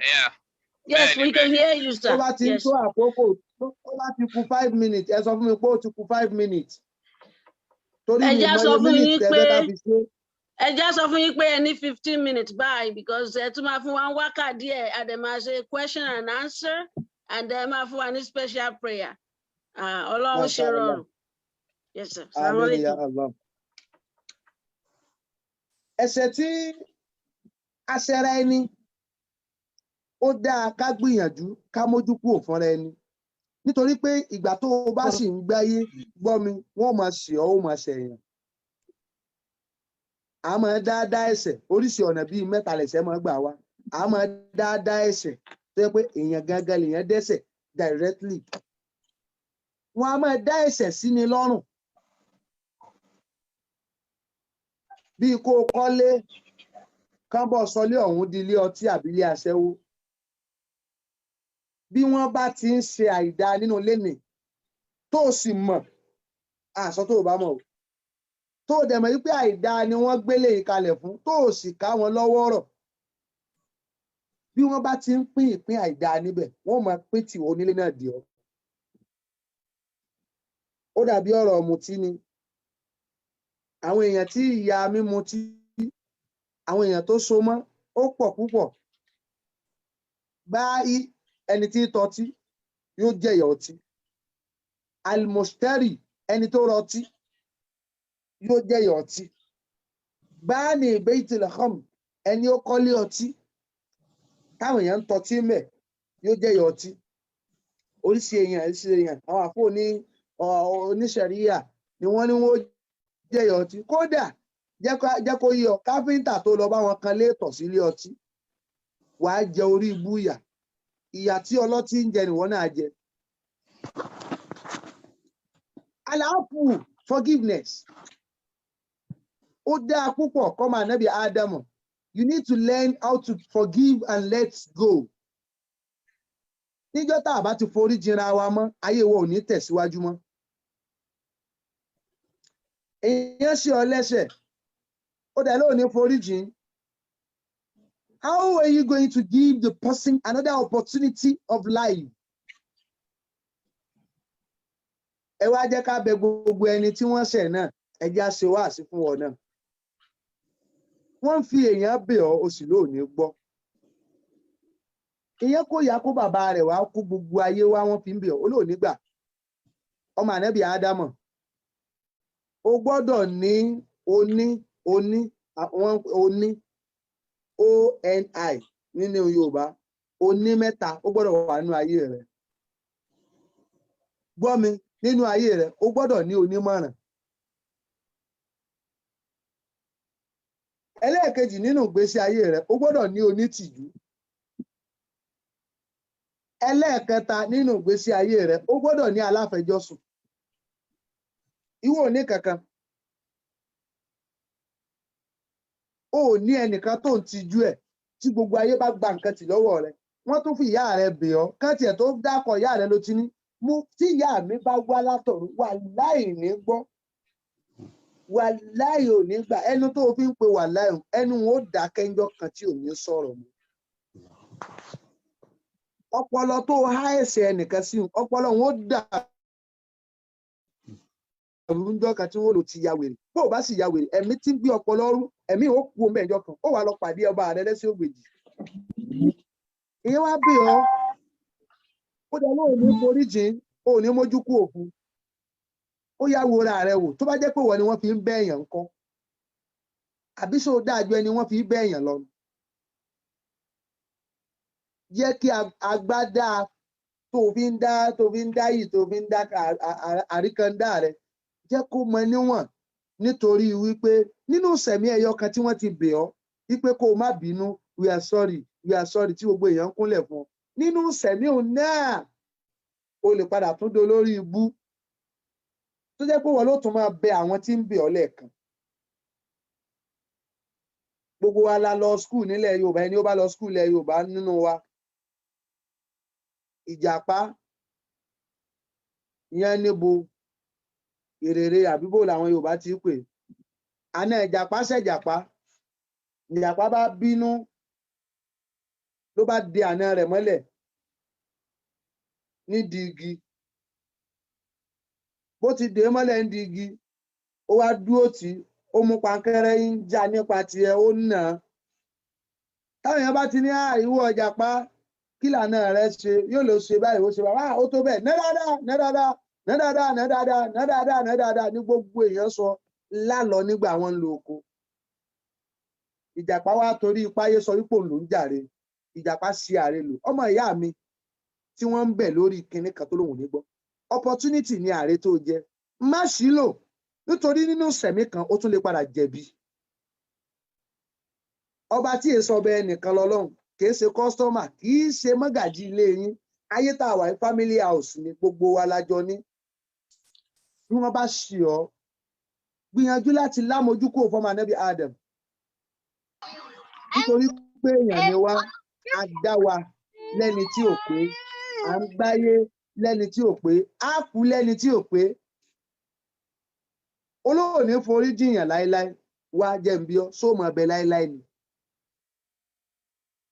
Ó ní sí láéláé, ó ní déètì tó dáyé, ó ní déètì tí wọ́n sọ pé ò sí ń bẹ̀ mọ́. Wọ́n kọ déètì kan lọ́jọ́ òbí rẹ̀, wọ́n kọ déètì kan lọ́jọ́ òkú rẹ̀. Ẹni ó bá ti wá mọ̀ pé ò ní déètì ọjọ́ òbí, rọra bínú, rọra ṣépè, rọra búra pé ò ní forí jìyàn. Nítorí pé déètì ọjọ́ òkú rẹ̀ náà ń tẹ̀lé tọjọ́ òbí ni. Ìjọ́ tó bá lé bá lò ní sí mọ́. Ayé wa ni bó ṣe ṣẹ̀sìn tó, bó ṣe níwà tó, a máa yin odì. Kódà ó yàn ìyá rẹ̀ lódì tí ìyá rẹ̀ fi kú ni. Ó yan bàbá rẹ̀ lódì tí bàbá rẹ̀ fi kú ni. Ìjàpá ó wá so àná rẹ̀ mọ́lẹ̀. Gbogbo èèyàn wá ń fún Ìjàpá ní wọ́n kudos to you. Bó ṣe dé mọ́lẹ̀ yìí, this person deserves this thing. Bó ṣe ń ṣe yẹn gan ló dáa. Ó yá continue. sórí ẹnu táyé fi ń sọ fún ọ pé continue pé kó máa bínú lọ kó máa bínú lọ kó máa bínú lọ ẹnu yẹn náà wọ́n padà fi condemn ẹ̀ pé olórí burúkú nínú bú ni abẹ́nu èèyàn kọ́ ni ẹni wọ́n yìn ń jò ní ìdá ẹni wọ́n yìn lánàá wọ́n ti ń bú nísìn ìwọ kan ní kó o gbé ọ̀rọ̀ ayé rẹ lọ́lọ́run lọ́wọ́ pé lágbájá ṣẹ̀mí èmi foríjì látọ̀dọ̀ láti bí ìdíwájú Ọlọ́run àwọn ẹ̀dá kan wà nínú ẹ̀dá tá a jọ ń gbáyé wọn a máa bínú ẹ̀dá tí máa bínú tí máa fi ìbínú hàn gidi ẹ̀yin ẹ máa wò wọ́n dáadáa wọ́n sábà máa ń ní ẹ̀mí àforíjì aglabiyatuhum ọ̀pọ̀lọpọ̀ nínú wọn máa ń lẹ́mí àforíjì nítorí pé ibi tó ti bínú ni ó ti tán ṣùgbọ́n àwọn ẹ̀dá kan wà tó jẹ́ pé yóò ní ebi ò bínú ìbínú ní tó ṣe dà wà láàárín ìbínú irú rẹ̀ sì ló lórí ibú ẹ̀dá bírú wọn bá jóbìn wọn a máa pọkọ bírú wọn jọkùn wọn a máa pa aya àwọn èèyàn àjàpá wa lọ nígbà wọn wà máa bọ̀ rọ̀lẹ́ wọ́n tó bá ìjàpá pẹ̀lú pankẹ́rẹ́ lọ́wọ́ títún nà àná rẹ̀ nídìí igi ẹnu tó sọ fún láàárọ̀ wípé wò ó káre ná dáadáa ó yẹ kó lù lálùpá ni ẹnu ọ̀hún náà wọ́n fi wá ń padà sọ fún pé kí ló dé látàárọ̀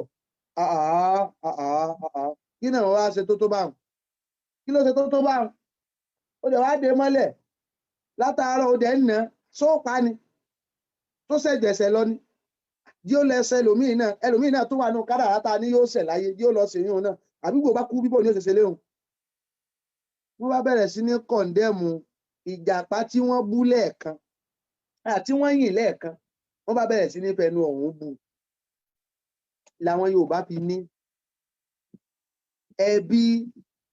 ẹbí àlọ ó dà pé olóòrè àna ìjàpá ló dé ìjàpá mọ́lẹ̀ tí ń nà tí wọ́n wá yìn lálọ wọ́n fi ní Yorùbá fi ní ẹbí àlọ ní talábàrún ààbọ̀ ó níta náà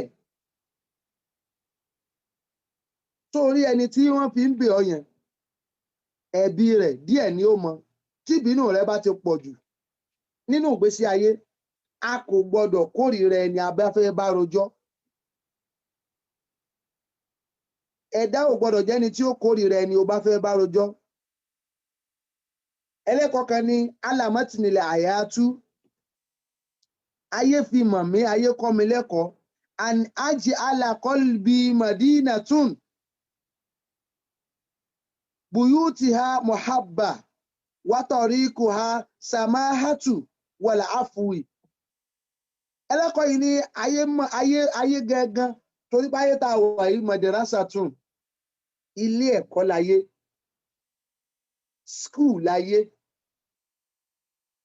muallimuha zaman tíṣà ayé ìgbà ní tíṣà ayé ìgbà ní ó máa kọ́ wa lẹ́kọ̀ọ́ ìgbà ní ó máa sọ fún ọ wípé ó dáa fáwọn kan ń jọ wọn kò dáa fún wọn mọ́ lónìí o ó yẹ àwọn kan ń jọ wọn kò yẹ wọn mọ́ lónìí o ní tí wọ́n ṣe tó fi yẹ wọ́n gbà kan rè ní tí wọ́n ṣe tó fi padà di pé kò yẹ wọ́n mọ́ rè mú kanú méjèèjì nínú kó o mú kó má yẹ ọmọ nínú kó o mú kó má yẹ ọ lọ. afáyí ní alámọ́tìní àyàtú àni àjẹ alákọ́lùbí madina ó ní ìṣẹ̀mí ló fi mọ̀ mí kí n sọ ayé mi di madina tún ìlú kan tó jẹ́ wípé buyutu ha mahabba àwọn ilé tí ó wà ní ìlú náà mahabba ìfẹ́ kí n kọ́lé ìfẹ́ sínú ẹ̀mí mi kí n jẹ́ kí ilé ìfẹ́ ó pọ̀ ju ilé òdì lọ kí n jẹ́ kí ilé ìfẹ́ ó pọ̀ ju ilé ìkórìíra lọ èèyàn tó ń bá jà ti pọ̀ jù òun yàn àǹtí rẹ lódì òun yàn bọ̀dẹ́ ẹ lódì òun yàn ọkọ ẹ lódì òun yàn ayé ẹ lódì olóòní kí gbogbo wọn mọ́ dákun ìwọ lọ́lọ́run tó dá wọn ni orí tí ń bẹ lọ́rùn wọn gan ká ń pè wọ oní nínú contribution bọ́lọ̀ ń ṣe fún wọn lórí ó ti ní kọ́lọ́run ó gé orí náà sọnù irú rẹ yìí tó ò ní forgiveness lọ́wọ́ yìí wàláhì ẹni ó bá ṣerú rẹ ká ń pò mọ̀ bá ṣe ń sọ ọlọ́run ò ní jójó rọ̀ ń lù wọn fọ́dún 10 ó fi yàn pa wọ́n ni ṣùgbọ́n ò rọ́lọ́run pé bí wọ́n ti ṣẹ̀ ó mójú kúrò fún wọn ijó tí ń ṣẹ̀ kò yé mójú kúrò in tọ́lọ́run fi yàtọ̀ sí èèyàn ni. afáyí ní ayé fi mọ̀ mí pé kí n so ẹ̀mí mi di odidi ìlú tó jẹ́ wípé àwọn ilé tí ó wà ń bẹ mahabba ìfẹ́ ni ó jẹ́ wàtọ̀ríkù àsàmá àtúwàlà àfùwì àwọn ọ̀nà táwa máa tọ̀wọ́ nù léyìí kó jẹ́ sàmá àtúwàlà àfùwì ẹ̀mí ìrẹ̀lẹ̀ àtàmójúkúò pẹ̀lẹ́pẹ̀lẹ́ àti mímójúkúò fọ́mọnìyàn ìwọ ò lè mójúkúò ní òjì ò lè sún síwájú olóòmọ sọ àṣìṣe èèyàn ẹni ó bá sì ń sọyàn kò ní yọjú ẹni tí ń sọ lọ wọn kì í sọyàn kan bọ́ wájú ẹ̀ ẹ̀yìn rẹ̀ ló máa wà tó lóun tẹ̀lé ẹ̀ ní ẹ̀yìn sì ni òru máa wà yé sọ àṣìṣe ẹ̀dá ayé yóò sọ wípé ò ní forí jiyàn kí ni bàbá rẹ ṣe fún ọ tó kí wọn mọ́ kí ni ìyá rẹ ṣe fún ọ tó kí wọn mọ́ aráalé bọ́ ọ sọ ará oko bọ́ ọ sọ wọn fọlọ́run bẹ̀ ọ́ ọba tó dá gbogbo ayé tó ní ẹ̀mí tó ń fi ń sọ wípé nìkan sí ọ ó sì tún lóò ní gbọ́ dákun ẹ jẹ́ kí kálukú ó lọ kọ ilé yìí sílẹ̀ wípé ìní àmójúkúò fún ọmọ ànábì Ádámù ó máa ń sún ẹ̀dá mọ́ ìwà àforíjìn lọ́dọ̀ Ọlọ́run ni bó bá ti ń mójúkúò fún yàn lọ́lọ́run ó máa jánú ẹ̀ṣẹ̀ rẹ sọnù ṣùgbọ́n wo ò lè mójúkúò ẹrù ẹ̀ṣẹ̀ rẹ ó wọ̀ ọ́ lọ́rùn jó o bá kú. sàmáàtú wàlà áfù ọ̀nà tí ó wọnú àwọn ilé yìí ilé ìfẹ́ ọ̀nà tó wọlé ìfẹ́ ó ń lọ́nà àmójúkúò wọn kì í rí àṣeyọrí ìfẹ́ bàbá ní àmójúkúò bí ọkọ àtìyàwó bá fẹ́ràn ara wọn jù bẹ́ẹ̀ lọ bí àmójúkúò bá sí láàrin wọn máa lọ nílò rẹ kò ní yí ọ kò ní dáa fún wọn ni ó padà parí àlámọ̀rí ayé wọn. sàmáàtú wàlà áfù ká jẹ́ni tẹ́mi rẹ̀ ó lọlẹ̀ ká sì ní àmójúkúò.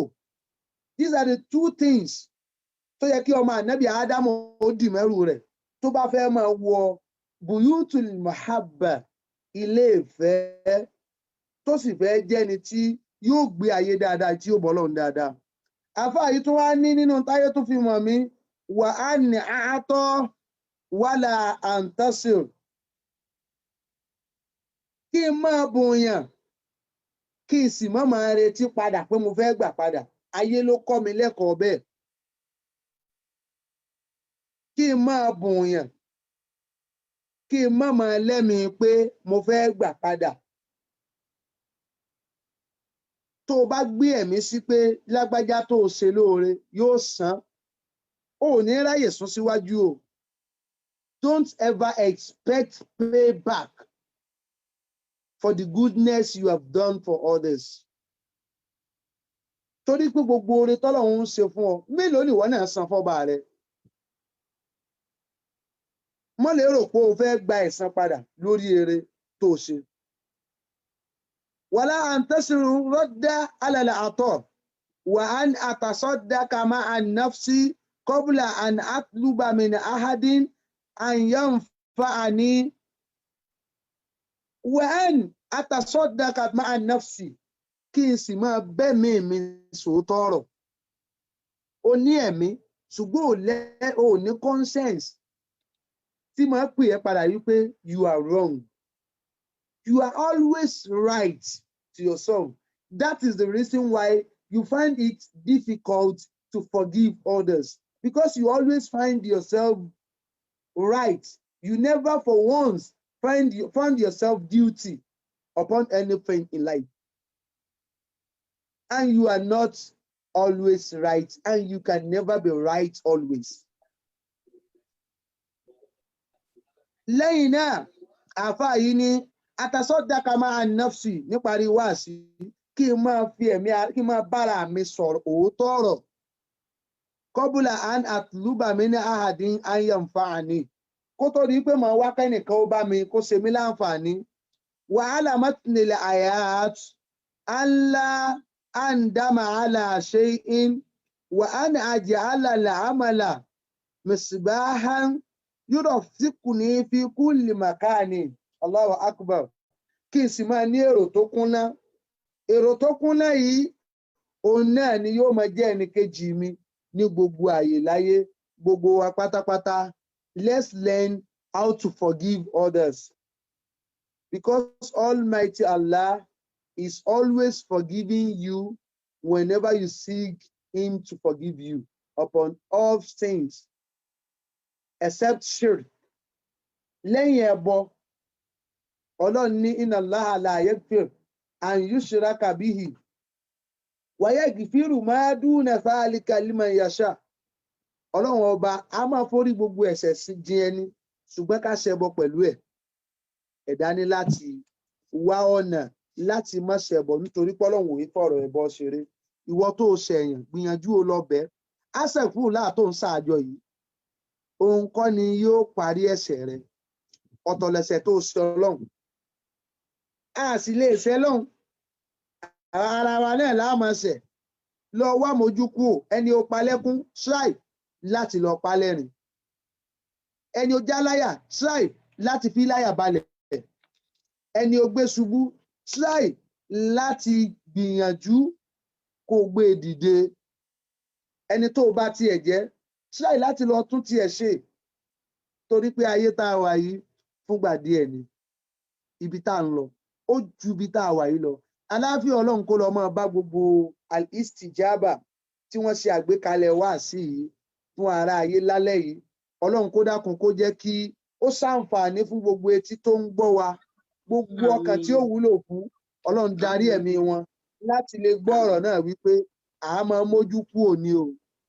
A máa forget ẹ̀ṣẹ̀ a máa forgive ẹ̀ṣẹ̀ ṣùgbọ́n o lè má forget ṣùgbọ́n bá Ọlọ́run ó lóhun tóun bá forí jiyàn òun ó tún kẹ́ ẹni tó ṣe ọ́ níjó òní tó sì ti bẹ̀ ọ́ tí ò rí trend wípé ó tún lè padà ṣerú ẹ̀ mọ́ wá ìtò dáwọ́ ọ̀kẹ́ rẹ dúró níjọ̀wọ́ náà ti ń ṣe Ọlọ́run níjọ̀wọ́ náà ti ń ṣàìdá sọ́lọ́run Ọlọ́run ò torí pé ó ṣẹun níjó òní kó wá má kẹ́ ọmọ etí rẹ nìyí mà sí ń gbọ́rọ̀ dì sí ó yẹ kétí rẹ ó ti di káńpẹ́sẹ̀ rẹ tó sọ Ọlọ́run ni ó yẹ kó ti ní wọ́n blọ́ọ̀kì etí ẹ̀ kí wọ́n blọ́ọ̀kì ojú ẹ̀ kí wọ́n blọ́ọ̀kì imú ẹ̀ kó o mọ́ mímọ́ kí wọ́n blọ́ọ̀kì ahọ́n ẹ̀ kó o mọ́ sọ̀rọ̀ mọ́ nítorí wípé ẹ̀ṣẹ̀ rẹ pọ̀ ó mọ iye oyún tó ṣẹ́ ó mọ iye obìnrin tó ṣẹ́yún fún ọ só mọ iye èèyàn tó fi ahọ́n ba ayé ẹ̀ jẹ́ só mọ iye èèyàn tó gbo ewúro sọ̀rọ̀ wọn só mọ iye èèyàn tó jẹ́ wípé ẹkún ti ń sun látijọ́ ìdí sín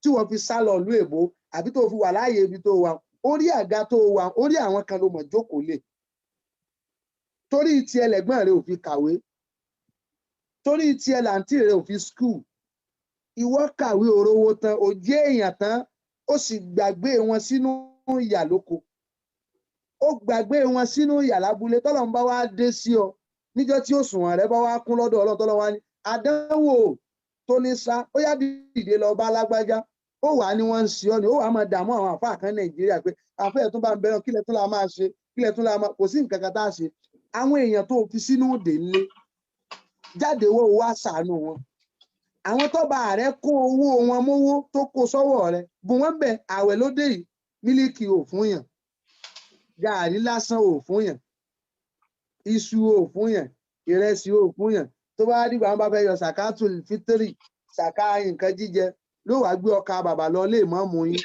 ẹ̀yin ìmáàmù tẹ́ wà lọ́nláìn tẹ́ bá máa gbọ́ ẹ dákun wọ́n ti àwọn Istijabah náà wọ́n lè gbọ́ gbogbo ló ti ẹ̀ tí wọ́n kà bàbà rà ń lo èbó wọ́n kà bàbà kan lọ lé ìmáàmù wa ẹ mọ́ gbọ́ kà bàbà lọ́wọ́ wọn o in táwọn náà láìkì jù tí wọ́n ń jẹ jù ó ní wọ́n ní kí wọ́n fi ṣe zakatul fitri ìwọ́ lu aṣọ kù aṣọ táyọ̀nù gbé ló wá lọ kó fáwọn ẹnìkan pé ẹ̀yà ìwọ náà gbà lọ mọ́ wọ̀ ó wá wọ̀ yín náà lọ ó lọ yọ àpò rẹ̀ ó wá fi lẹ́bi tí ayọ̀nù gbé mi lọ́wọ́ ní wait aṣọ ìfìtì ẹ̀ṣá wọ́ọ̀ pẹ̀lú láì gbogbo ọdún tí mo fi wọ́ṣọ ìmí mọ̀ kó fáyìn tó báyìí ó gbẹ̀san mọ́ lọ́dọ̀ Ọlọ́run ó lẹ́san tó gbà mọ́ Ọlọ́run kó dákun alimna ma yanfa'una wa anfa'na bima alimtana Olúwa fi mọ̀ wá in tí ó wúlò fún wa sì dákun abẹ́ ọ́ in tá a ti mọ̀ Ọlọ́run ṣe ni tí ó wúlò ọlá subhana rabbika rabbil izzati amma yasifun wa salamun ala al-mursalin walhamdulillahi rabbil alamin. Assalamu alaikum warahmatullahi wabarakatuhu. Wa alaikum assalam warahmatullahi wabarakatuh. Jazakumullah. You're most welcome, sir. Thank you for the beautiful lecture. We really appreciate it. Alhamdulillah. Thank you once again. All thanks to Allah, sir. Jama Muslimi, Jama Istijabah. I think right now,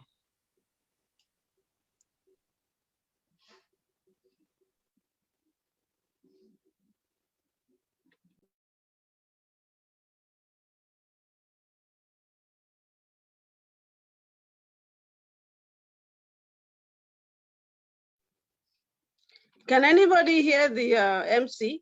so, I'm sorry, sorry, I didn't know I'm muted. It's the time for question and answer right now. So we thank you, Imam, for the beautiful lecture. If anybody have a question, you please raise up your hand and let's proceed.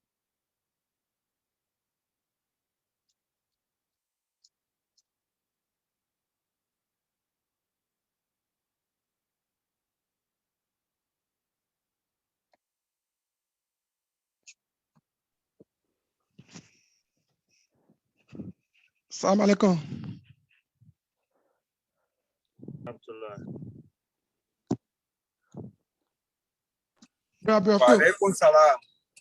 Yeah, please, I have a question, please. I don't know if I can ask the question.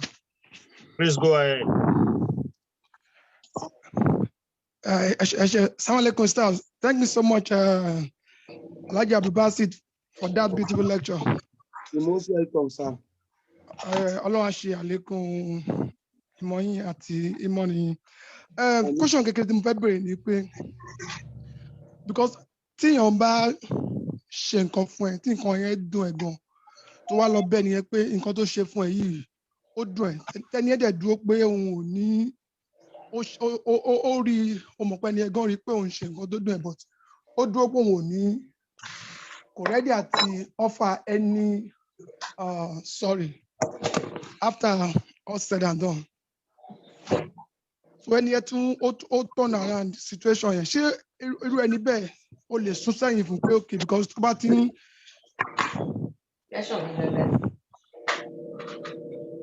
tó bá rí pé hello, ṣé ń gbọ́ mi?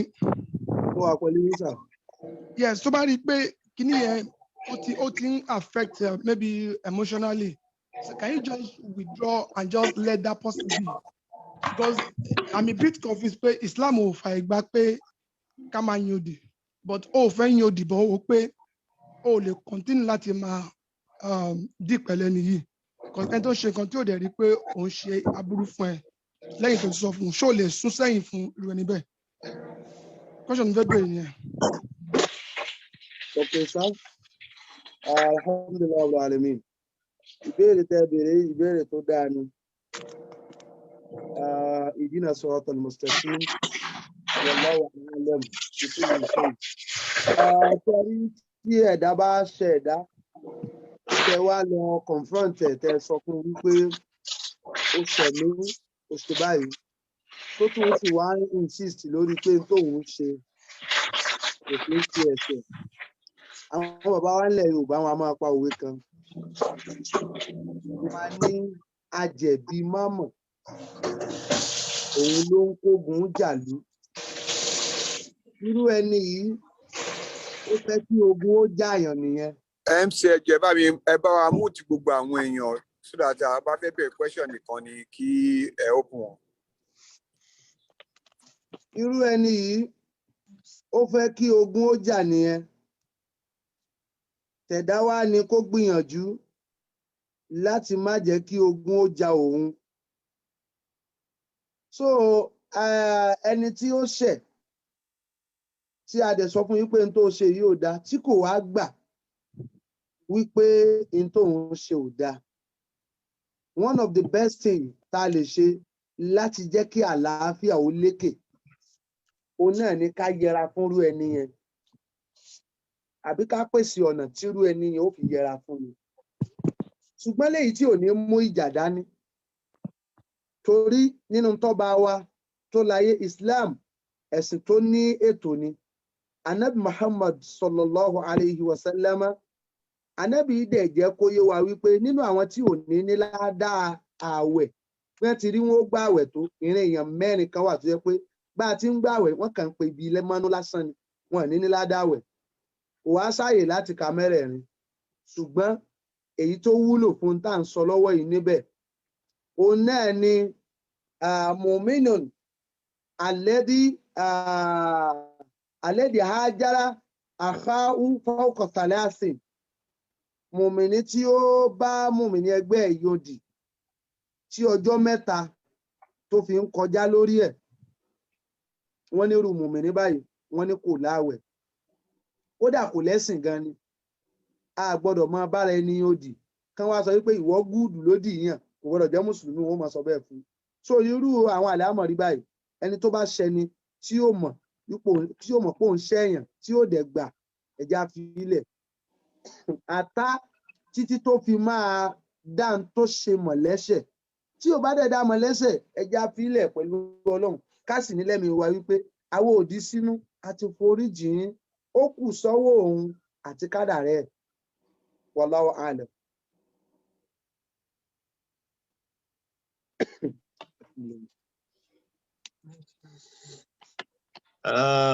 Next question, please. Alhaji Tafik Adaranijo, see your hand raising.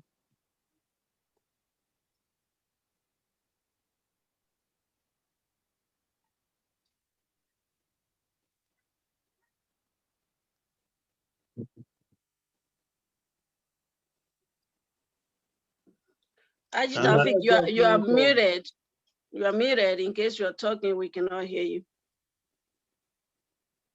Assalamu alaikum wa rahmatullahi wa barakatuh. Ustaz, my question is very simple. The question is that let's assume you have a project or a company or you're in charge and you discover maybe that thing be as uncle Jesha or fire one. So kini Islam to so kini Islam you have evidence on diku and you decide to fire them. What do you see to that? Assalamu alaikum. Wa alaikum assalam wa rahmatullahi wa barakatuh. Ihdina sirata al-mustaqim. Èyí tí ẹ sọ yìí ó jẹ́ ìbéèrè tí ó gbọ̀ngbọ̀n púpọ̀. Èèyàn ní èèyàn téèyàn fi sẹ́nu iṣẹ́, èèyàn wá rí pé ó ń jàǹbá èèyàn tó dẹ̀ fẹ́ kí ilé iṣẹ́ ó parun. Ṣé rí máa fánì yẹn lásán ó jẹ́ mọ́dùmí lọ́tọ̀. That is al-amana lọ́dọ̀ àwọn onílárúbáwá. A gbé ẹ̀mí a fi ọ̀rọ̀ sáré èèyàn. A wá bá ní oníjàmbá. Wọ́n dẹ̀ ànábì ní mùnáfìkì ẹ̀dá. Ànábì ní àwọn àyàt tá a fi dá wọn mọ̀. Àwọn signs tá a fi mọ̀ yàn pé mùnáfìkù leléyìí. Òun náà ní pé ìzà àtúmínà ọ̀nà níjọ́ tí a bá fàyà balẹ̀ sí lọ́dọ̀. Yóò jàmbá ẹni. Ẹni tó bá jàmbá àmánà kò wúlẹ̀ tọ́ kó máa wà láwùjọ níbi tí a ti fẹ́ kí ìdàgbàsókè ó wáyé. Nítorí pé ẹ rí i pé mò ń sọ nígbà tí à ń bára wa sọ̀rọ̀ nísìnyí pé mo ní tẹ̀dá bá ṣẹ̀yàn ó depend lórí gravity ẹ̀ṣẹ̀. O ní ó sọ wípé are you going to give the person a second chance in your life? Ká forí jìn irú ẹni bẹ́ẹ̀ tá a bá lówó tá a lè fún ẹ jẹ́ ká settle ẹ̀ ká pay ẹ̀ off ká dẹ̀ wá ẹlòmíì. Mo ní ọmọ ìyá mi kan tó jẹ́ olólùfẹ́ mi fáwọn mi kan tó ní ilé epo. Ó wá ó ní ẹni tó fi ṣe mọ́níjà nílé epo yìí tó manage ilé epo yìí. Mọ́níjà yìí wá jàǹbá wọ́n ká mọ́bi tó ti ń lọ ń pọnmi tó ń dà sínú táǹkì epo lábẹ́lẹ̀. So náà wá ni ó wá fún sanction máa yìí pé kó máa lọ.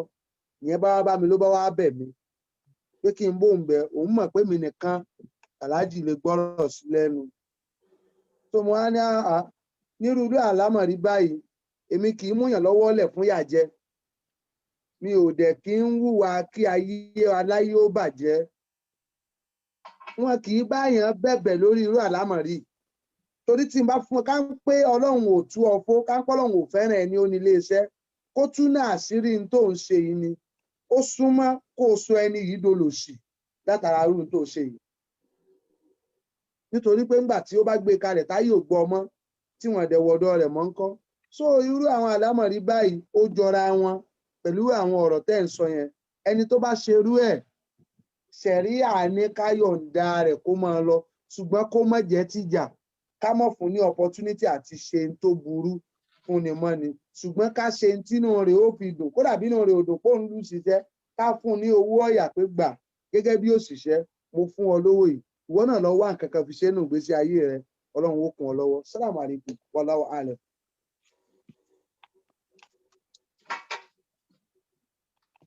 Thank you very much. You're most welcome. Anybody next? Hello, assalamu alaikum. Wa alaikum assalam wa rahmatullahi wa barakatuh. My name is Bintu Sidla, calling from Republic of Guinea-Conakry. You're welcome. I have a little problem with, it's a very interesting topic that has to do with forgiveness. But I have this problem of, not speaking Yoruba, not, understand. I don't speak, not even understand when people speak Yoruba. So I don't think it's actually motivating me more to like cope with fellow Muslim fellows here on the, talking about Islam. So I would suggest if we can switch the language to English,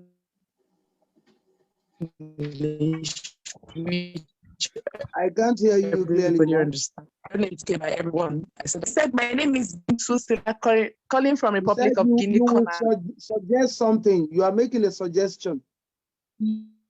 Yes, I'm making a suggestion based on the language, the Yoruba that you're using, our fellow Muslims understand. I don't know how to speak, not even hear what people say Yoruba.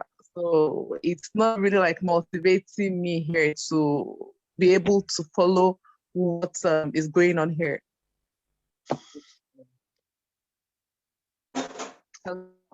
Sister Bintu, we apologize for that. I mean, the Imam actually asked for our permission at the beginning of the lecture, and then he's more comfortable giving lecture in Yoruba, and he was mixing it with the English. Everybody can see that. So I can summarize the lecture for you after this, because it's almost time for us to break fast.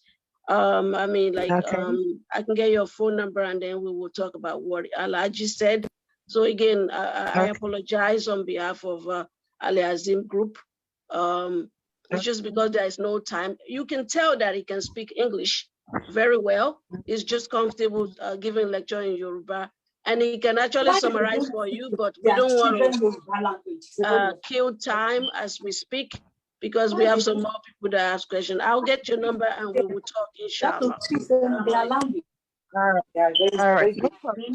I would really appreciate it. No problem. Asana, please mute yourself, please.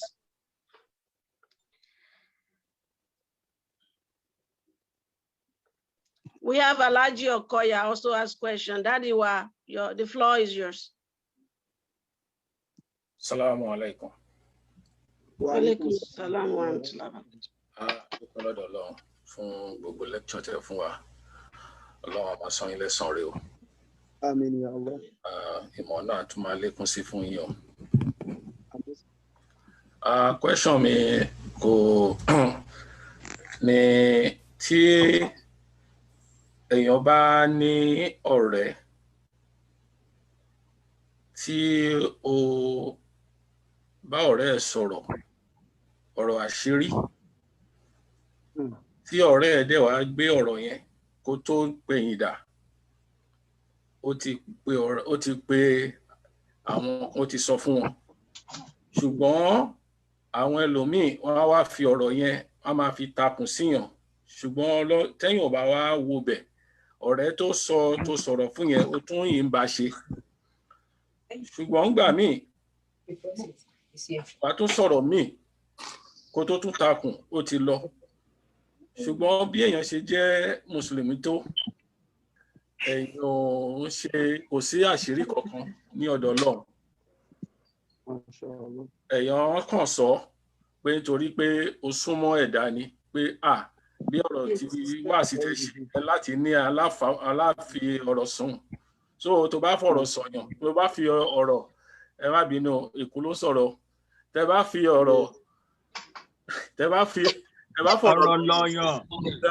lọ́yàn tí onítọ̀hún yóò ká ẹkún pé ó fọ̀rọ̀ lọ́yàn pé ó bù ẹ́ láṣìírí ó sọ́lẹ̀ kìíní ó sọ́lẹ̀ kejì ó sọ́lẹ̀ kẹta tó lè ṣe bẹ́ẹ̀ ẹ̀yìn ti dá sí lára ló yẹ kéèyàn pàtì ni because oore pọ̀ lọ́dọ̀ oore pọ̀ tó bá lọ sọnù tó bá tún rẹ́ lómi tó bá tún ṣe ètò jùlẹ̀ fún ẹ ńkọ́ ǹjẹ́ irú èèyàn bẹ́ẹ̀ yẹn ǹjẹ́ ó yẹ kí èèyàn yìí máa bá sọ̀rọ̀ tó àṣírí ni àbí kéèyàn kàn mú lọ́rẹ̀ẹ́ lásán ni. Okay. Yes, sir. Can you ask the question in English language for the listeners and for this madam that just called right now to understand the question? And I will try as much as I can to answer you in English language as well. My only two understanding. All right. Assalamu alaikum. Salam, you have a friend that is very close to you, and you are discussing a very private issue or discussion about your private issue. And within microsecond or within a day or 2 days, this information was leaked out to a couple of your other friends. And the other friends are just making fun of you or just trying to talk to you indirectly about what you told your other friend. So along the way, you don't even consider it as a big issue. You continue to be a good friend with that person. But as well as, sometimes you might think you want to, neglect these friends and move on with another friends and continue that because of what you said, because of the discussion, and then you want to leave this person and move to another friend. But when you move to another friend and create another friend, what do you expect again that will happen to you? So in such a case, will you be continue to discuss your private issue with this friend, or you just take this person as your own friend personally? Because no matter what it is in life, everybody has their own issue. This person that you call your friend might have a very important things in your life, no matter what it is. And then if you negate this person as your friend, and then what is the benefit? So according to your lecture that you mentioned before, you said something about there's the 3 attributes that somebody either you have a friend that you would discuss your private issue with, and I can't remember the 2, but is that a good thing to leave that person as your friends, or just don't discuss the private issue with that person? Assalamu alaikum. Wa alaikum assalam wa rahmatullahi wa barakatuh. Thank you very much, sir. There is a saying, one of the scholars in Islam says, إذا ضاق صدر المرء عن سر نفسه فصدر الذي يستودع سر أديك. If you find your memory full of your secrets, if your memory is full enough that it can never keep your secrets anymore, the older mind, the third person's mind that you want to share your secret into is fuller than yours. In this life, we need to live our life in such a way that the best of our secrets will be known to us. if there is a friend of yours that you are keeping your secret with, and you find the person leaking the secret to others, the best thing for you, that person is already munafiq, as the Prophet sallallahu alaihi wasallam said. So, and munafiq is someone that you will keep your secrets with, and you won't have rest of mind. You won't find yourself secured with the person.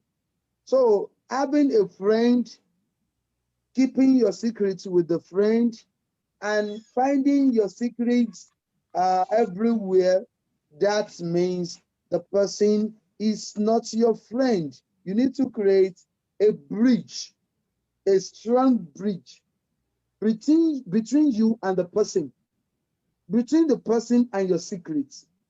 Just being a friend that will be saying, Salaam alaikum, wa alaikum salam, greeting only. But keeping yourself, your secret to the person again, is like you are giving yourself, the person, another opportunity to harm you. So you don't have any reason to keep your secrets with someone that you know is going to leak your secret to others. The best secret is the secret you keep on your own. And Allahu A'lam, I think I have said a little about that, sir.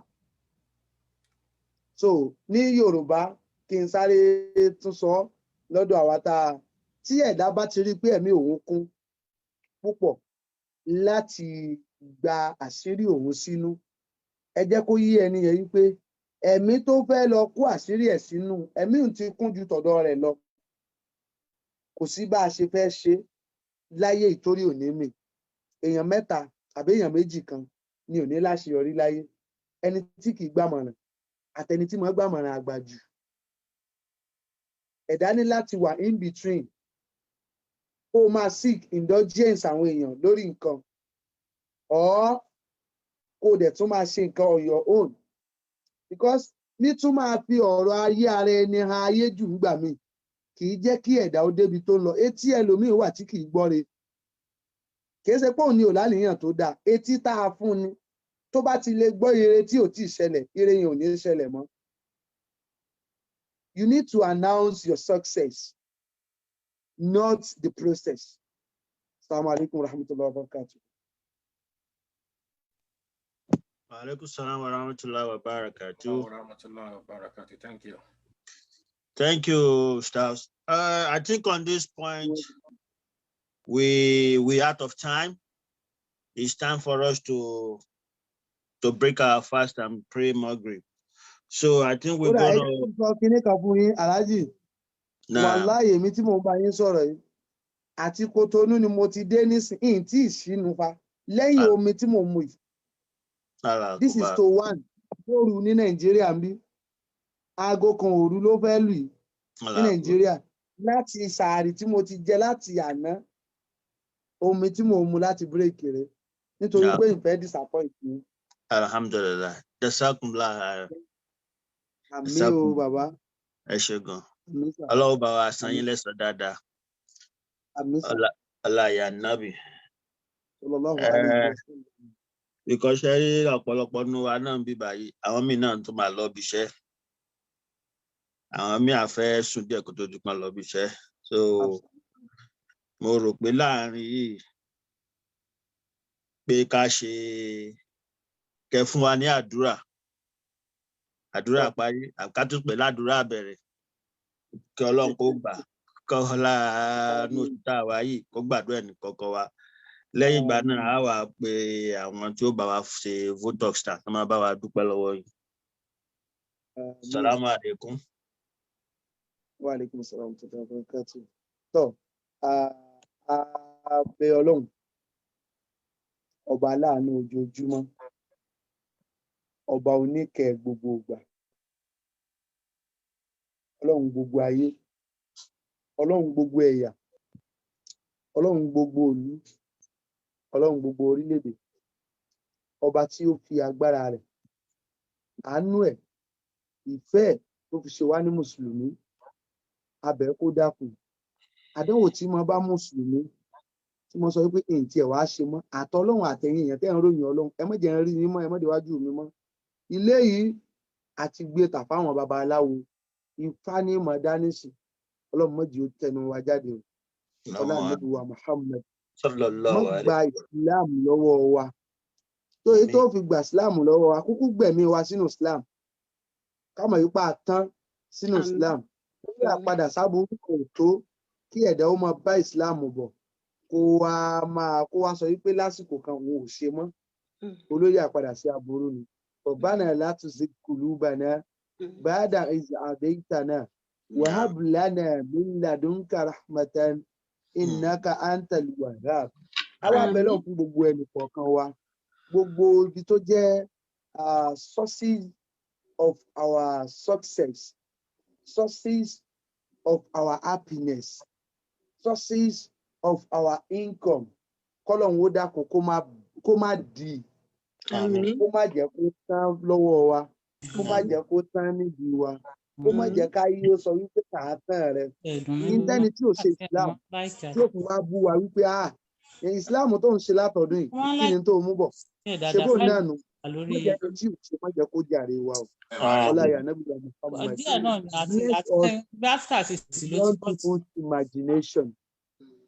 We seek Allah's mercy upon our life. May the Almighty Allah be with us, grant us success in all our endeavors. May Almighty Allah continue granting all our requests. All our secret prayers shall be granted. Inshallah Rabbil Alameen. This holy month of Ramadan will not be the last one for us as a Muslim. May we live to witness many more, much more prosperous life and years and Ramadan ahead as a Muslim, Inshallah Rabbil Alameen. God bless every one of you, and may God continue to elevate you all, give you all what you need in this life to make you a perfect Muslim and hereafter. Inshallah Rabbil Alameen. Àṣírí yóò ní kí ọlọ́run dúró tì wá. Àrùnà ìtó kárí ayé yìí, ọlọ́run bá wa kó nílẹ̀. Yóò jẹ́ kó tán pátápátá. Yóò là wá nínú ogun ìpayà. Yóò là wá nínú ogun wàhálà. Àrètí wákà yìí náà ẹ bá wa fi gbé e lẹ́ o. La ilaha illallah. Àgbàgbé o. Sallallahu alaihi wa sallam. Ó fi wá lẹ̀. Ó mọ̀ sọ pé òun ò ṣe mọ́. Wọ́n jẹ́ ìnira sí wa. Òṣì lájà àwọn ọlọ́run.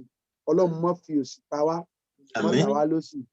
Ọlá mo ti gbẹ́jọ́ mi dé ọba tán kí mo sì rẹ̀ lójúlé sílé. Kò má síbi tó sí kò rẹ̀ ṣe dé tó gbọ́ àsọ̀rẹ́ ẹni dire. Àìkú ló mú sọlá ọba tí ò ní bùkátà sábọ́ bá kú. Ẹ fi kún sálárì mi ẹ bá mi wẹ́nì kejì torógbó ti dé. Kò kí ń ṣerú rẹ̀ ó kọjá ẹni àwọn òdìtẹ̀ pé ẹ jẹ́ ayọ̀.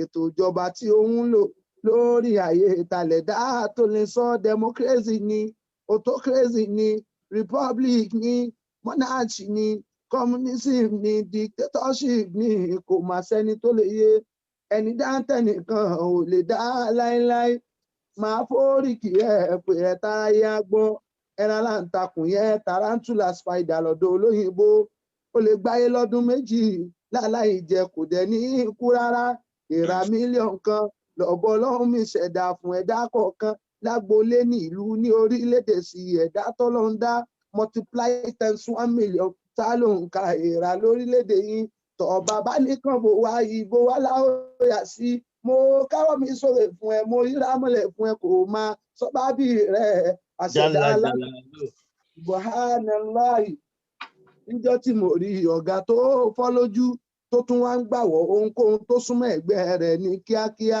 bọ́gà bá kú kò kí n rùn mo rí sí aláwù àtó bá dúró kẹ̀kẹ́ tí ẹ ń wò kò ní sunrin ìṣẹ́jú kan wò títí tá fi kú eṣinṣin ò lẹ́mí gúngùn ju 14 days ẹ̀yẹ ostrich tí Yorùbá ń pè lóògòǹgò ọbẹ̀ ẹyẹ ó lè sáré jẹṣin lọ akọ ostrich tó lè wú bí kìnìún tí tóbi fún ẹ náà máa ń ṣe lójoojúmọ́ èmi náà tí mo jẹ ènìyàn máa gbé ẹgá ìròrí níṣẹ́ mi mo wo sí Allahu sáàtì látara oyin honeybee tó ṣe pé 30 million years back náà ti ń ṣayé oyin tó ń safárá àkọ́kọ́ ẹgbà bẹ́ẹ̀ abo oyin ni akọ oyin sani dùn àwọn ní tẹ̀wọ̀n lọ́ọ̀tọ̀ gédéńgbé bóyin bá jáde nínú ilé ẹni òwúrọ̀ tó mórí wọgbó bó ti rí kó jìn tó kìlómítà sí òwú tó bá rí kó jẹ́ oyin aṣẹ́rí wọlé láì ní sọnù lọ́ọ̀nà lùdà ikó ejò tó máa ń fàyàfà kò ṣẹ́jú rí ọlọ́run èyí tún lè kú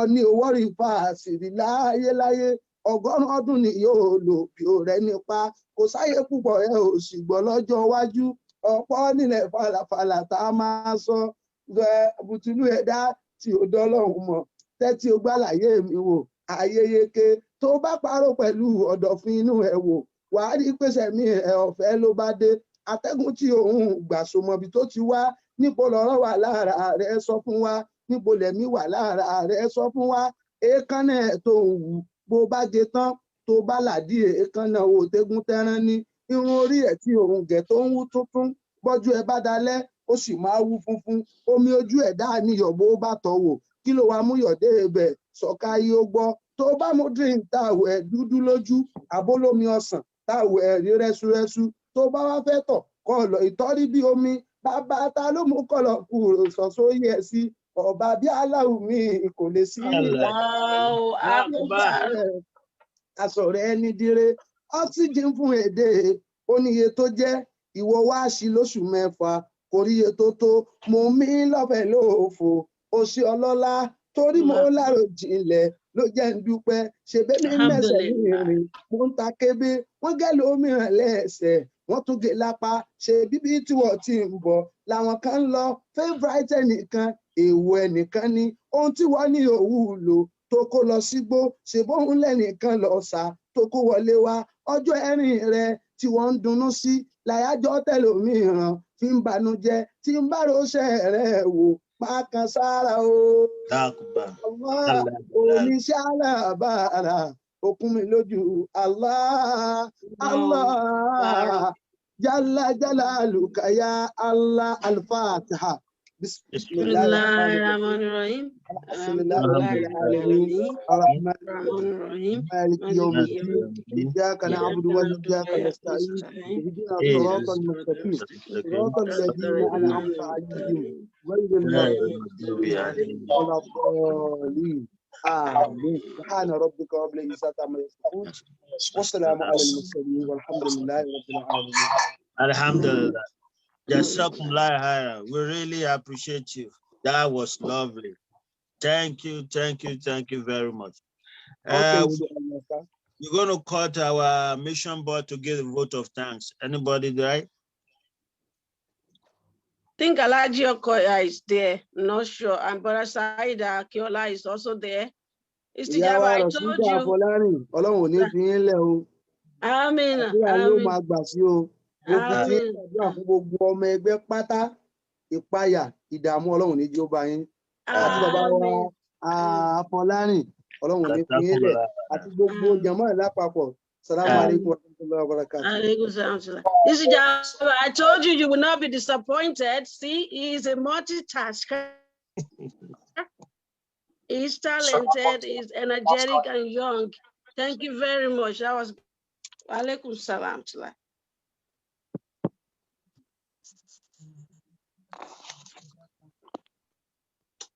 Assalamu alaikum warahmatullahi wabarakatuh. Alaikum assalam warahmatullahi wabarakatuh. Alhaji Okoya was there. Ó dàbí àwọn èèyàn wọ́n ti ó dàbí ṣáwọn náà ti lọ. Amir náà wà níbi ìbẹ̀rẹ̀ tẹ́lẹ̀ náà. Alhamdulillah. Ẹ ṣé púpọ̀, Ustaz.